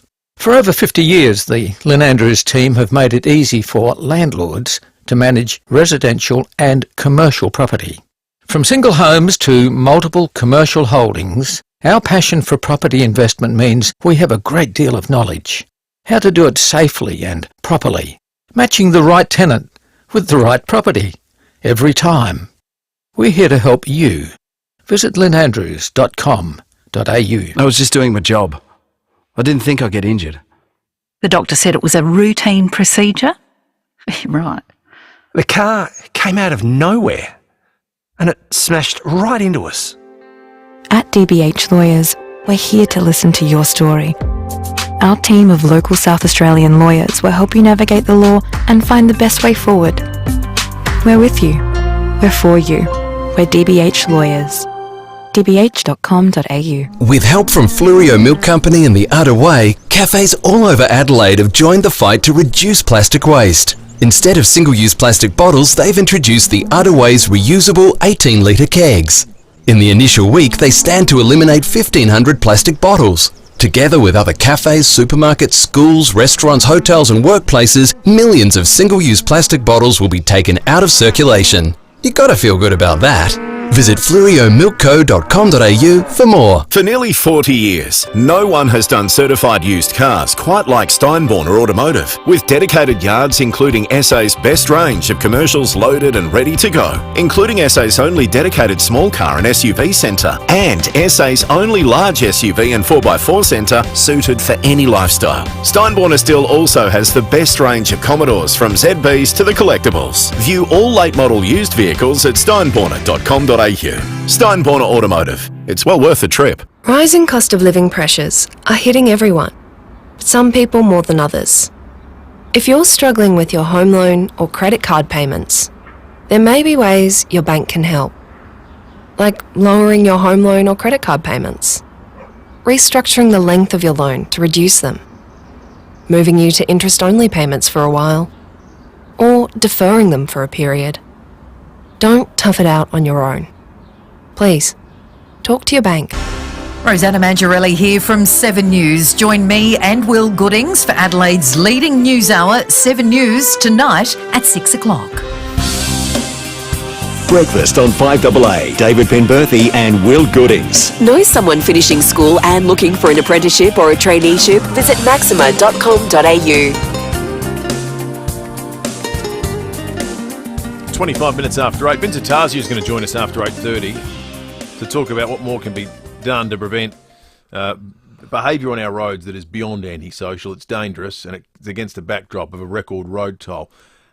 You're not going to believe what Peter Williams from SOPOL told us at 6:20 this morning. If you missed it, we'll play it after 8:30. Right now, though, we've got Cheese Fest tickets to give away. Cheese Fest is back, the most snackable weekend in SA, November 18 and 19 in Rundle Park. You can get your tickets from cheesefest.com.au, or you can call in on 8223 and answer some simple clues. Matt in Glandore is our first caller through. Matt, good morning. Morning, Will. Morning, Timbo. Hey Matt, I hope you know your cheeses, mate. It's a little bit trickier today. We've increased the degree of difficulty, so I want you thinking Hellenic thoughts. Here we go, and listen to all the clues, and then have your stab at the end. I am a hard and sharp, cream-coloured sheep's milk cheese from Greece. I have 7 syllables, count them, in my name. I am a great table cheese, but I'm also delicious melted in the classic Greek dish saganaki. And finally, I am not kaseri, I am not kefalotiri, but I do start with the letter K. Is that it? That's it, mate. Kefalo Gudaveria. Mate, holy hell, Matt. I salute you. That was superb. How early did you pick that up? I was tossing up between halloumi and Kefalo Gudaveria until I heard 7 syllables.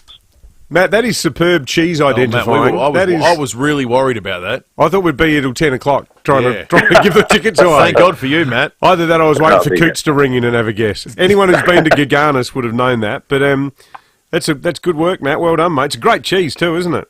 It is, absolutely. Yep. All right, Matt. Well, you can try that and much more at Cheese Fest, along with 3 friends on Saturday, November 18 in Rundle Park. Remember, there are tickets still available. Cheesefest.com.au. With the weather at the moment too, Rundle Park and Cheese Fest, that is a pretty wonderful way to spend a Saturday. Have you ever had kefla graviera?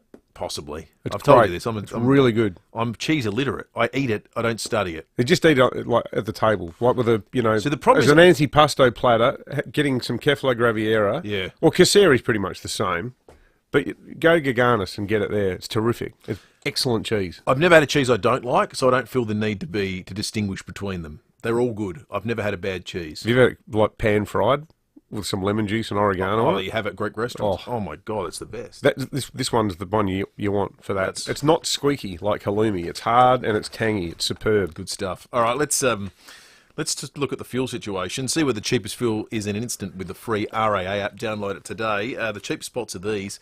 The OTR Military Road West Beach, $1.95.9. The United Portrush Road Glenunga's at $1.97.5.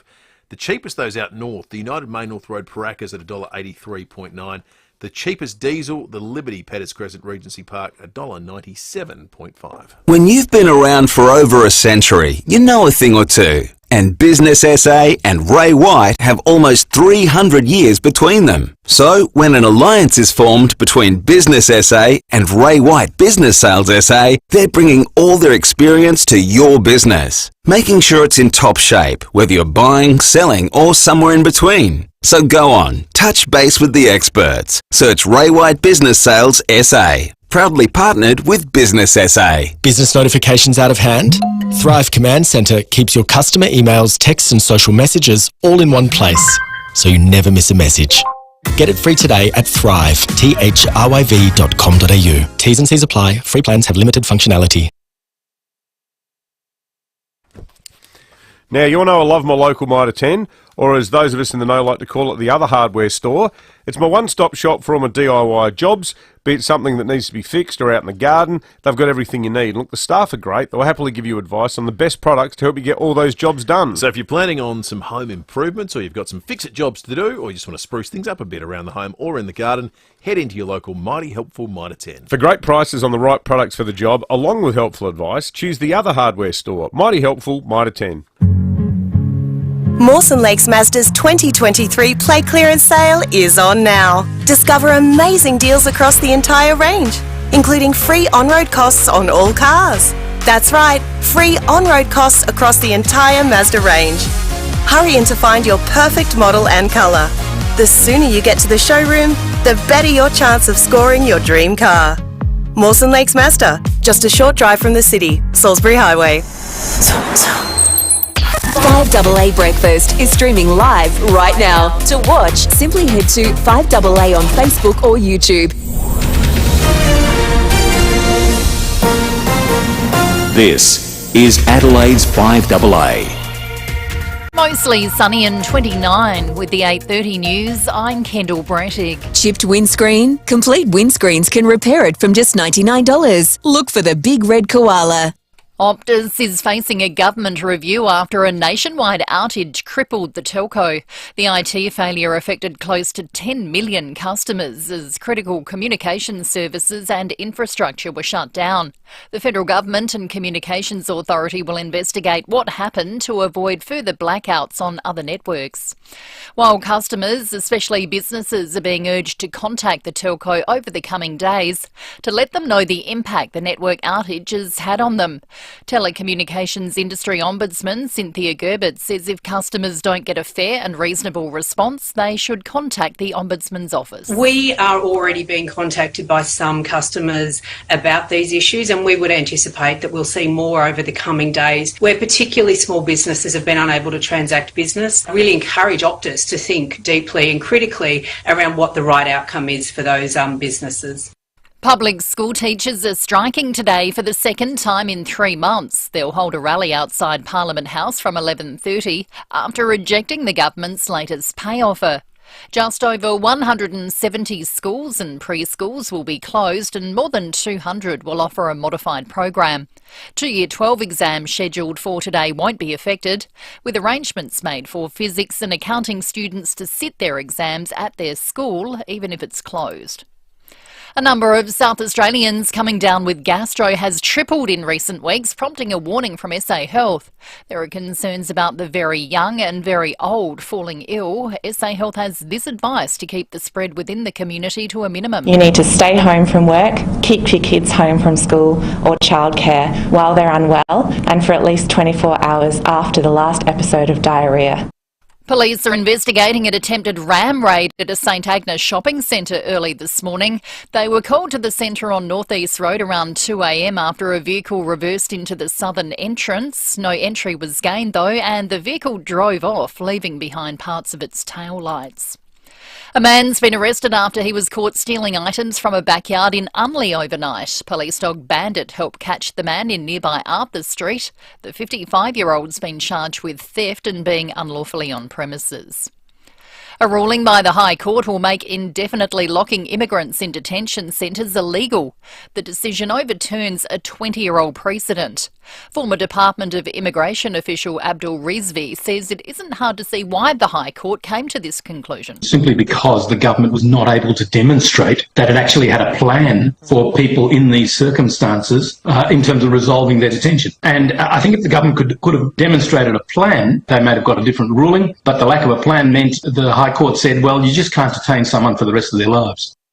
Singer Paulini has been charged after allegedly being caught behind the wheel while unlicensed. She'll face court at the end of the month, charged with driving on a suspended licence. And more Taylor Swift tickets are being released to fans tomorrow as organisers work to fill blank spaces at stadiums in Melbourne and Sydney.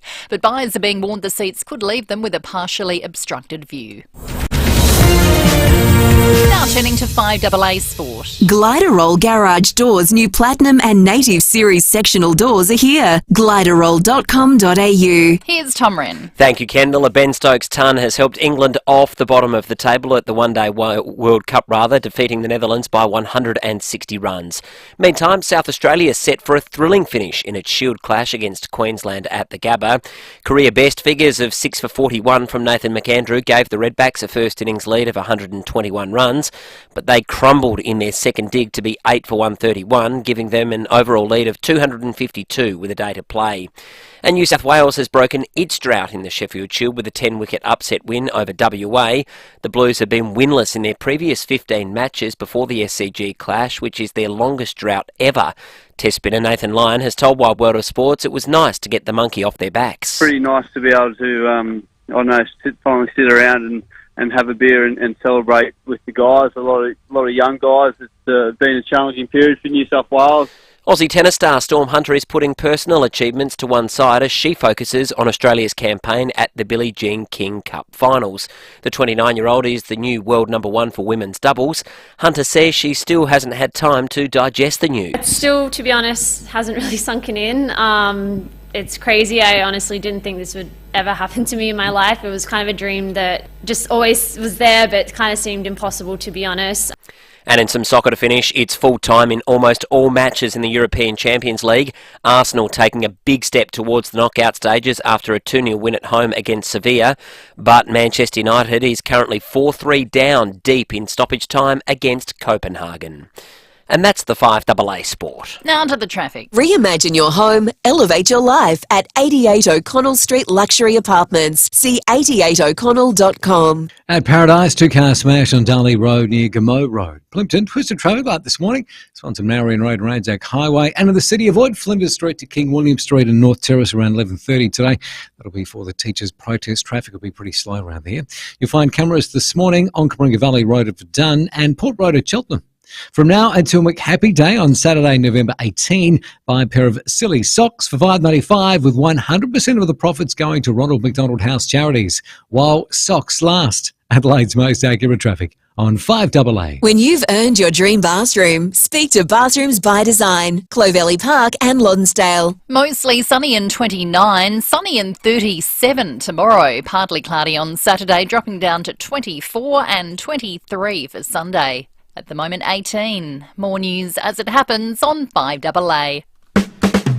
Breakfast on 5AA. David Penberthy and Will Goodings. Know someone finishing school and looking for an apprenticeship or a traineeship? Visit maxima.com.au. 23 to 9 behind closed doors, still to come on the program. Wanted to spend a bit of time on an issue that certainly energised listeners on the Duttons text line, but some callers too on 8223 0000, and it certainly beyond irritated us. It started with our Sapole Cross, where we spoke with Senior Constable Peter Williams just before 7 o'clock this morning, that detailed just a shocking evening on our roads. Listen to the conduct of these three drivers. Just before 7 o'clock last night, emergency services were called to South Road near Royce Avenue at Croydon Park after reports of a collision between a silver Mazda sedan and a black Ford Mustang. It be alleged the driver of the Mustang had been driving dangerously just prior to the collision before attempting to overtake the Mazda and colliding with the rear of it. As a result, the Ford Mustang flipped over and ended up on its roof as a result of the impact. The driver and passenger of the Mazda received minor injuries and were taken to hospital for treatment. The driver of the Ford Mustang, a 30-year-old man from Gawler South, was uninjured in the crash. He spoke to police at the scene where he submitted a breath test of .089. He was reported for driving with prescribed concentration of alcohol, and police are making further inquiries in relation to the collision and are expected to charge him with further offences. He was issued a 6-month loss of licence. Just before 8 o'clock last night, a Honda motorcycle was detected travelling at 155 in a 110 zone in the down track of the southeastern freeway. We didn't pursue the vehicle, but we were able to get communications through and manage the vehicle and follow it on the traffic cameras that are along the freeway. More disturbingly from that, though, it was observed travelling in excessive speeds of 100 kilometres an hour through the Hyson Tunnel, which ordinarily is within the speed limit, but overnight they were doing roadworks through there and the speed was reduced to 40 kilometres an hour. We caught up with the rider a short time later at a service station on Port Rush and Glen Osmond Road. Checks on the bike revealed it was unregistered since June this year. But the bad news was only just beginning for the rider, because his permit motorcycle licence had expired in October last year. He was then drug tested and returned a positive result to methamphetamine. He was then searched and found to be in possession of drugs suspected of being methamphetamine and fantasy. So the 30-year-old man from Balhana got reported for driving at excessive speed, driving a speed matter dangerous, expired licence, unregistered uninsured motor vehicle, possessing a controlled drug and drug driving. He'll have to go to court at a later date, and he had his motorbike impounded for 28 days and hit with a 12-month instant loss of licence as well. But if those two weren't bad enough, then just before midnight, FIVEAA was assisting in the suburb of Hilton looking for a stolen vehicle. While searching for that vehicle, they located another BMW sedan travelling at speed on Lavinia Street in Athol Park. They tracked the vehicle west on Grand Junction Road at speeds in excess of 120 kilometres an hour in a 60 zone. It was tracked to an Eagle Court Semaphore Park address where the driver dumped the vehicle and ran off. FIVEAA managed to follow the driver though and directed ground patrols in, where they located the driver a short time later and arrested him. A search of his vehicle located an extendable baton in it as well, and checks on the driver revealed he held a probationary class licence. The driver, a 27-year-old man from Hendon, he was arrested and he's been charged with driving at extreme speed and carrying an offensive weapon. He'll go to court in December at Port Adelaide and had his vehicle impounded for 28 days. Last night's offending, of course, comes against the backdrop of a 61% increase in fatalities on our roads to this time last year. 97 people have died already. The message isn't just not getting through. There is a large number of people who will not ever give us stuff. Yeah, but we made the point off the back of that farrago of stupidity that we just heard there from Pete Williams, that the common factor to these three men, each of these three deadbeats will at some point get their licence back. Now, we asked the question, why is it that the penalties for this kind of offending, and if you watch the show RBT, the most remarkable part of it is not what the people do when they're drunk or on drugs or speeding or all of the above. It's the fact that so often they don't even lose their licence at all, or if they do, it's like for 3 months. The penalties are totally out of step with public opinion, and it begs the question, why aren't we having a political conversation about this? Well, we are now doing that. We're going to be talking to Vincent Tarzia first, who's the Shadow Transport Minister, and also the Emergency Services Minister, Joe Sokash, after that. We'll start with you, Vincent Tarzia. Why do we give people like this their licence back? Why don't we muscle up more? Because our listeners have had a gutful. Well, good morning, Will. Good morning, Dave, and to your listeners. Look, this is absolutely moronic behaviour. It's just not good enough. It's not acceptable. And I think, quite frankly, there needs to be an urgent review of these penalties. You hit the nail on the head. I mean, this year we've lost 97 lives versus, 60 at the same time last year, 19 motorcyclists versus 12 at the same time last year. It is just out of control. And a number of those charges that these guys are being charged with, a lot of them are new, due to new laws as well. But for some of these absolute morons, the message is not getting through. We called for an urgent road safety summit earlier this year where we saw that these numbers were getting out of control. But it's quite clear, as you pointed out, that some of these penalties are not meeting community expectations, and that's why we think that there should be an urgent review on these penalties. There needs to be more deterrence, and there needs to be, in my opinion, more visual presence as well, because for some of these idiots, the message is just not getting through. Joe Sokash, you're the minister. Now, we know you're not the Attorney General, so you're not the guy who drafts legislation. But to Vincent Tarzi's point, and to the point we've been making, and that so many of our listeners are making, we're getting texts through in real time as we're talking about this. Do you think we need to have a look at these laws? Is it something you'd be prepared to raise with the Premier and the Attorney General?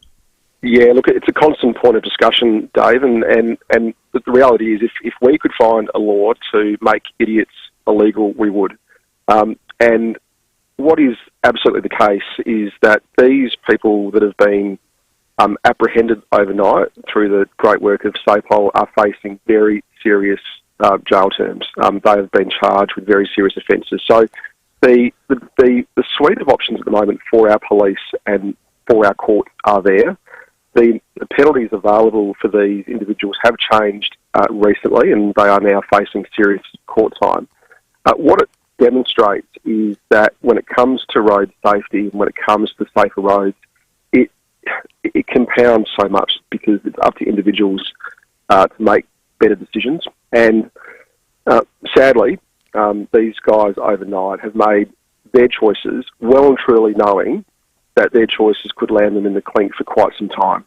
And So that's a really... This isn't a knock on you, Minister, but I reckon all the words you've used there, they're all caveat-laden, and I'm not saying you're being evasive, but you're saying they are facing these penalties. They could be hit.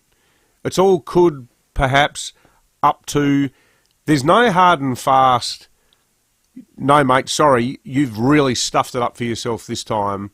You are not going to be allowed to drive again. Because I'd be stunned if any of these blokes ended up losing their licence for more than a year. It's just not the way the system works.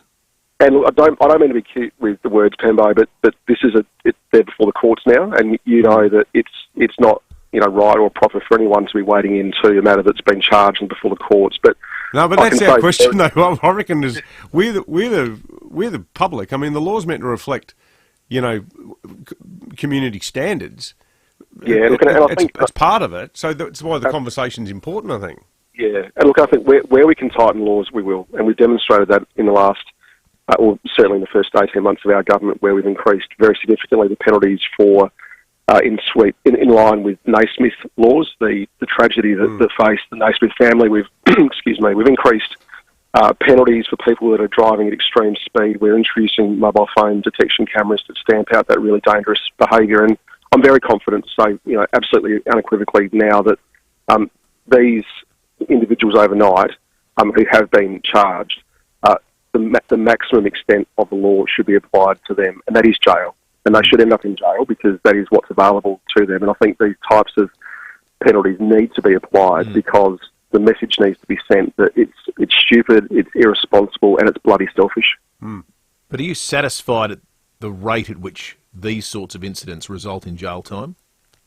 Oh, look, I'd like to see the maximum extent of our law applied where it should be and where it can be. I think Parliament has a job to do and the government has a job to do to give the laws the maximum extent, to give the courts the tools that they need, and certainly that's what we've committed ourselves to do as a government, is to ensure that if you do get charged with extreme speed, if you do drive like these idiots did overnight, that you should be going to jail, and that's my very, very strong view.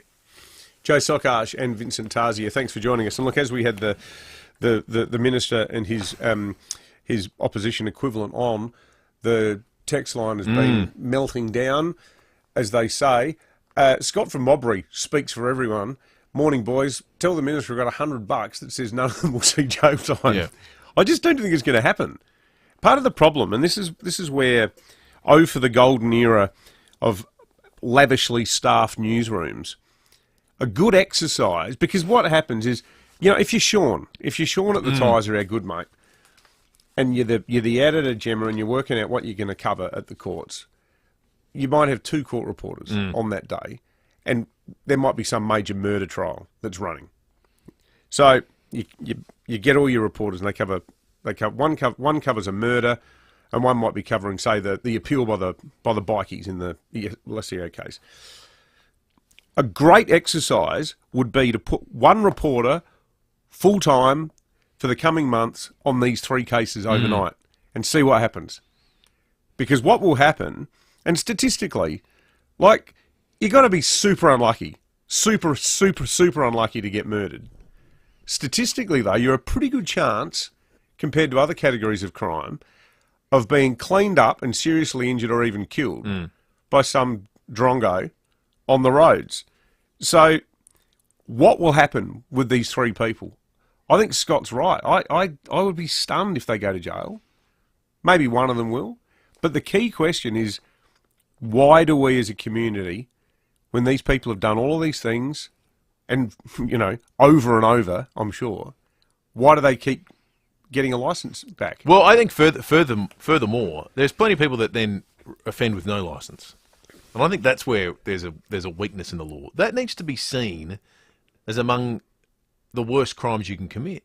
Yeah.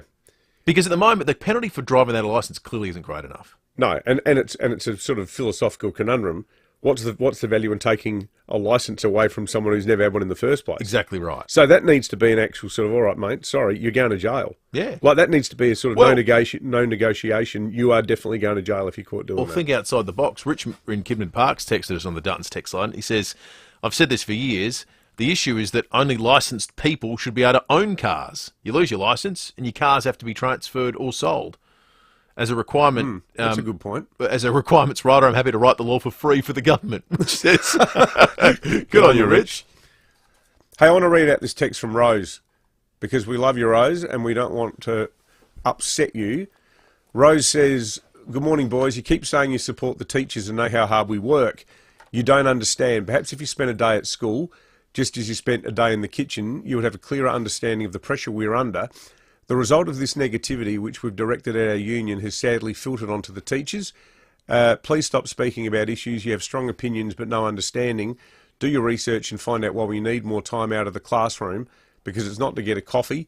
Teachers don't abandon their children, and to babysat, we provide a program that is delivered by professionals. I'm disappointed in you both, but I keep listening to you as you were very entertaining. Thank you, Rose. Thank you, Rose. Rose, I've got to say, Matt Abraham was sitting here. His daughter is a teacher. My son, who's finished year 12, he's about to go and study teaching. We've got nothing but respect for teachers. What we're saying is it's the tactics of the union that are totally out of step with the community. They're out of step with a lot of their own members.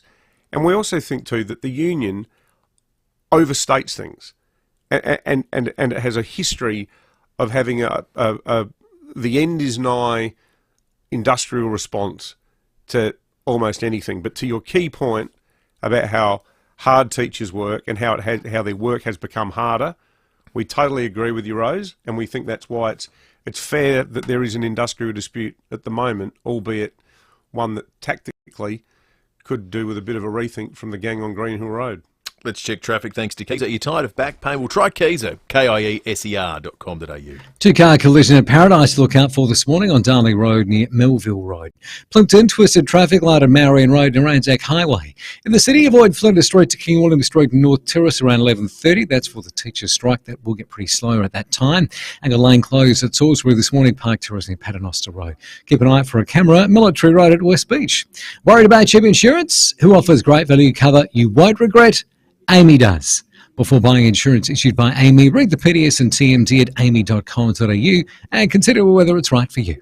Adelaide's most accurate traffic on 5AA. Coming up on 5AA Mornings today, what now for Optus? The telco's failure showing how reliant we've become on technology, while cash was the big winner yesterday.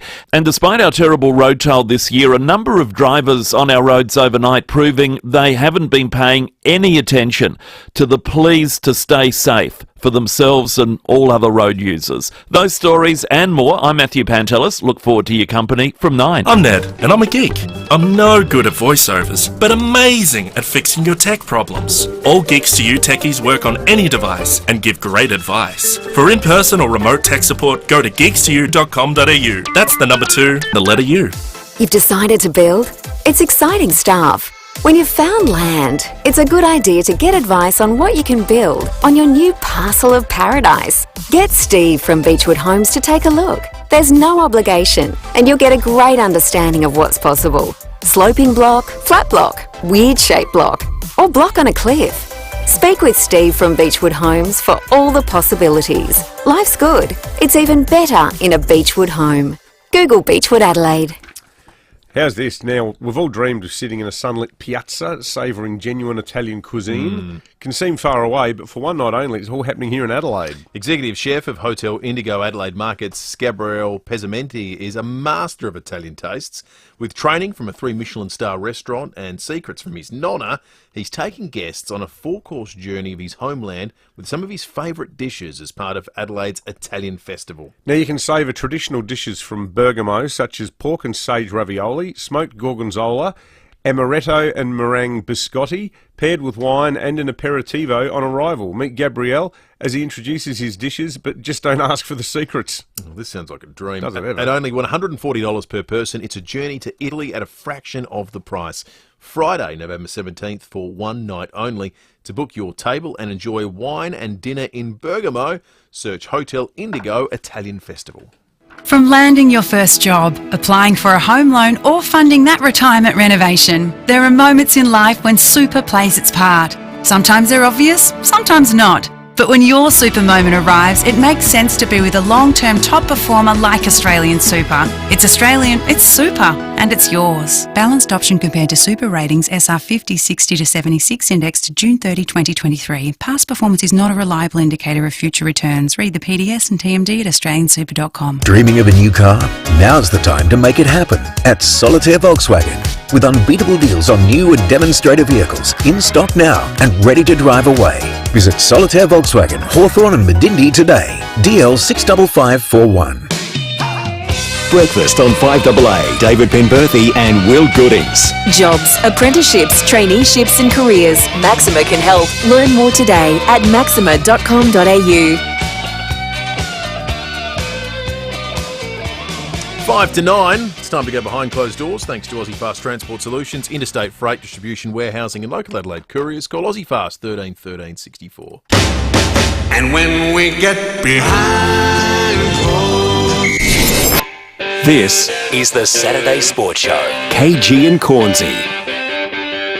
Welcome back, folks, to the Saturday Sports Show. Graham Corns with you and the doyen of South Australian sport, KG Cunningham. Hello, Stud. How are you, son? I'm fine, Ken, in the Melbourne Cup coming up on Tuesday. Exciting stuff. I love it. There is some controversy going on at Flemington. What sort of controversy, Stud? Well, activists protesting outside Derby Day against horse racing. Oh, what? The Coalition for the Protection of Racehorses will be making their voices heard loud and clear as they protest directly outside the many horse racing events during the Spring Racing Carnival. Oh, come on, get a life. You only have to see some of those horses when they're trialling and when they're coming off out of their floats. They've got their own box, they've got their own feed, they've got their own blankets, they've got things on their legs to protect their legs. They are spoilt rotten. But the point this group is making is that thousands of racehorses disappear after racing without a trace, and the racing industry refuses to disclose any details about their retirement programs. No, that is ridiculous. I can tell you, I owned a horse. Yes. Called Buffalo Power. That's right. Trained by Leo McDonald, and when we retired him, he went to a beautiful stud. Your stammer's getting worse. Don't be stupid. Sorry. And he led a magnificent life. Anything he wanted, he had. The best food, sparkling water, gold-plated blinkers, a queen-size bed to sleep on, and a Posturepedic mattress. But they're saying they failed to make public the fate of an estimated 10,000 racehorses that exit racing every year, and it suggests that the problem hasn't been solved. Oh, I can't believe this. Our beautiful horse lived out his life until he was 19. Well, they're saying that we don't know what happens. And became very tasty. What? So chumpy, you could carve it. 3 to 9.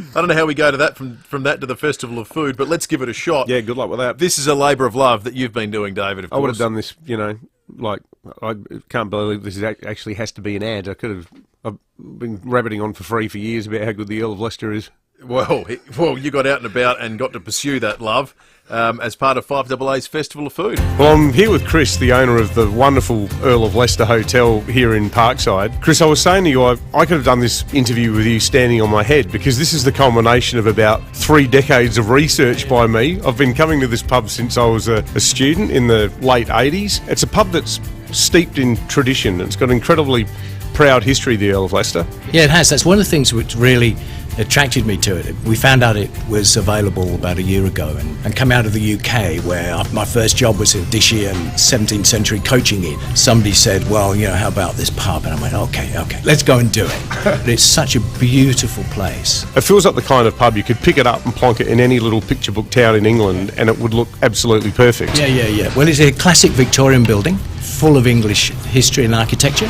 And we're trying to do three things here. We're trying to look after the pub and honour its history. The other thing is to honour the community, which of course is the reason the pub exists. And then the third thing is, obviously I can't do that if I can't develop my staff, and the staff can't look after the patrons, and the patrons then help us look after the pub, and etc. So those three things is what we're trying to do here. We talk about all the time. It's an iconic pub, and you've got to honour that and look after it very carefully. The menu, I mean, you're famous for the massive schnitties, pub classics like corned beef. Yes. My favourite is the ploughman's lunch with the Scotch egg and the cheddar. The Scotch egg. I mean, I was here yesterday and I thought, I'll go home, and I thought, no, have a Scotch egg. You don't need to twist my arm. I've been coming here for years, and pop in, folks. You'll probably see me here. Chris, great chatting to you here at the Earl of Leicester. Pleasure. Nice to have you. Can't imagine how they got you out there. That was quite remarkable. The funny thing was, I was already there anyway. And I thought, why don't we just talk to him? Matt Pantelis is coming up. We'll catch you tomorrow from 6. When it comes to blinds and curtains, always start with the 3 Bs. Bob Burns Blinds. They've been manufacturing blinds in Adelaide for over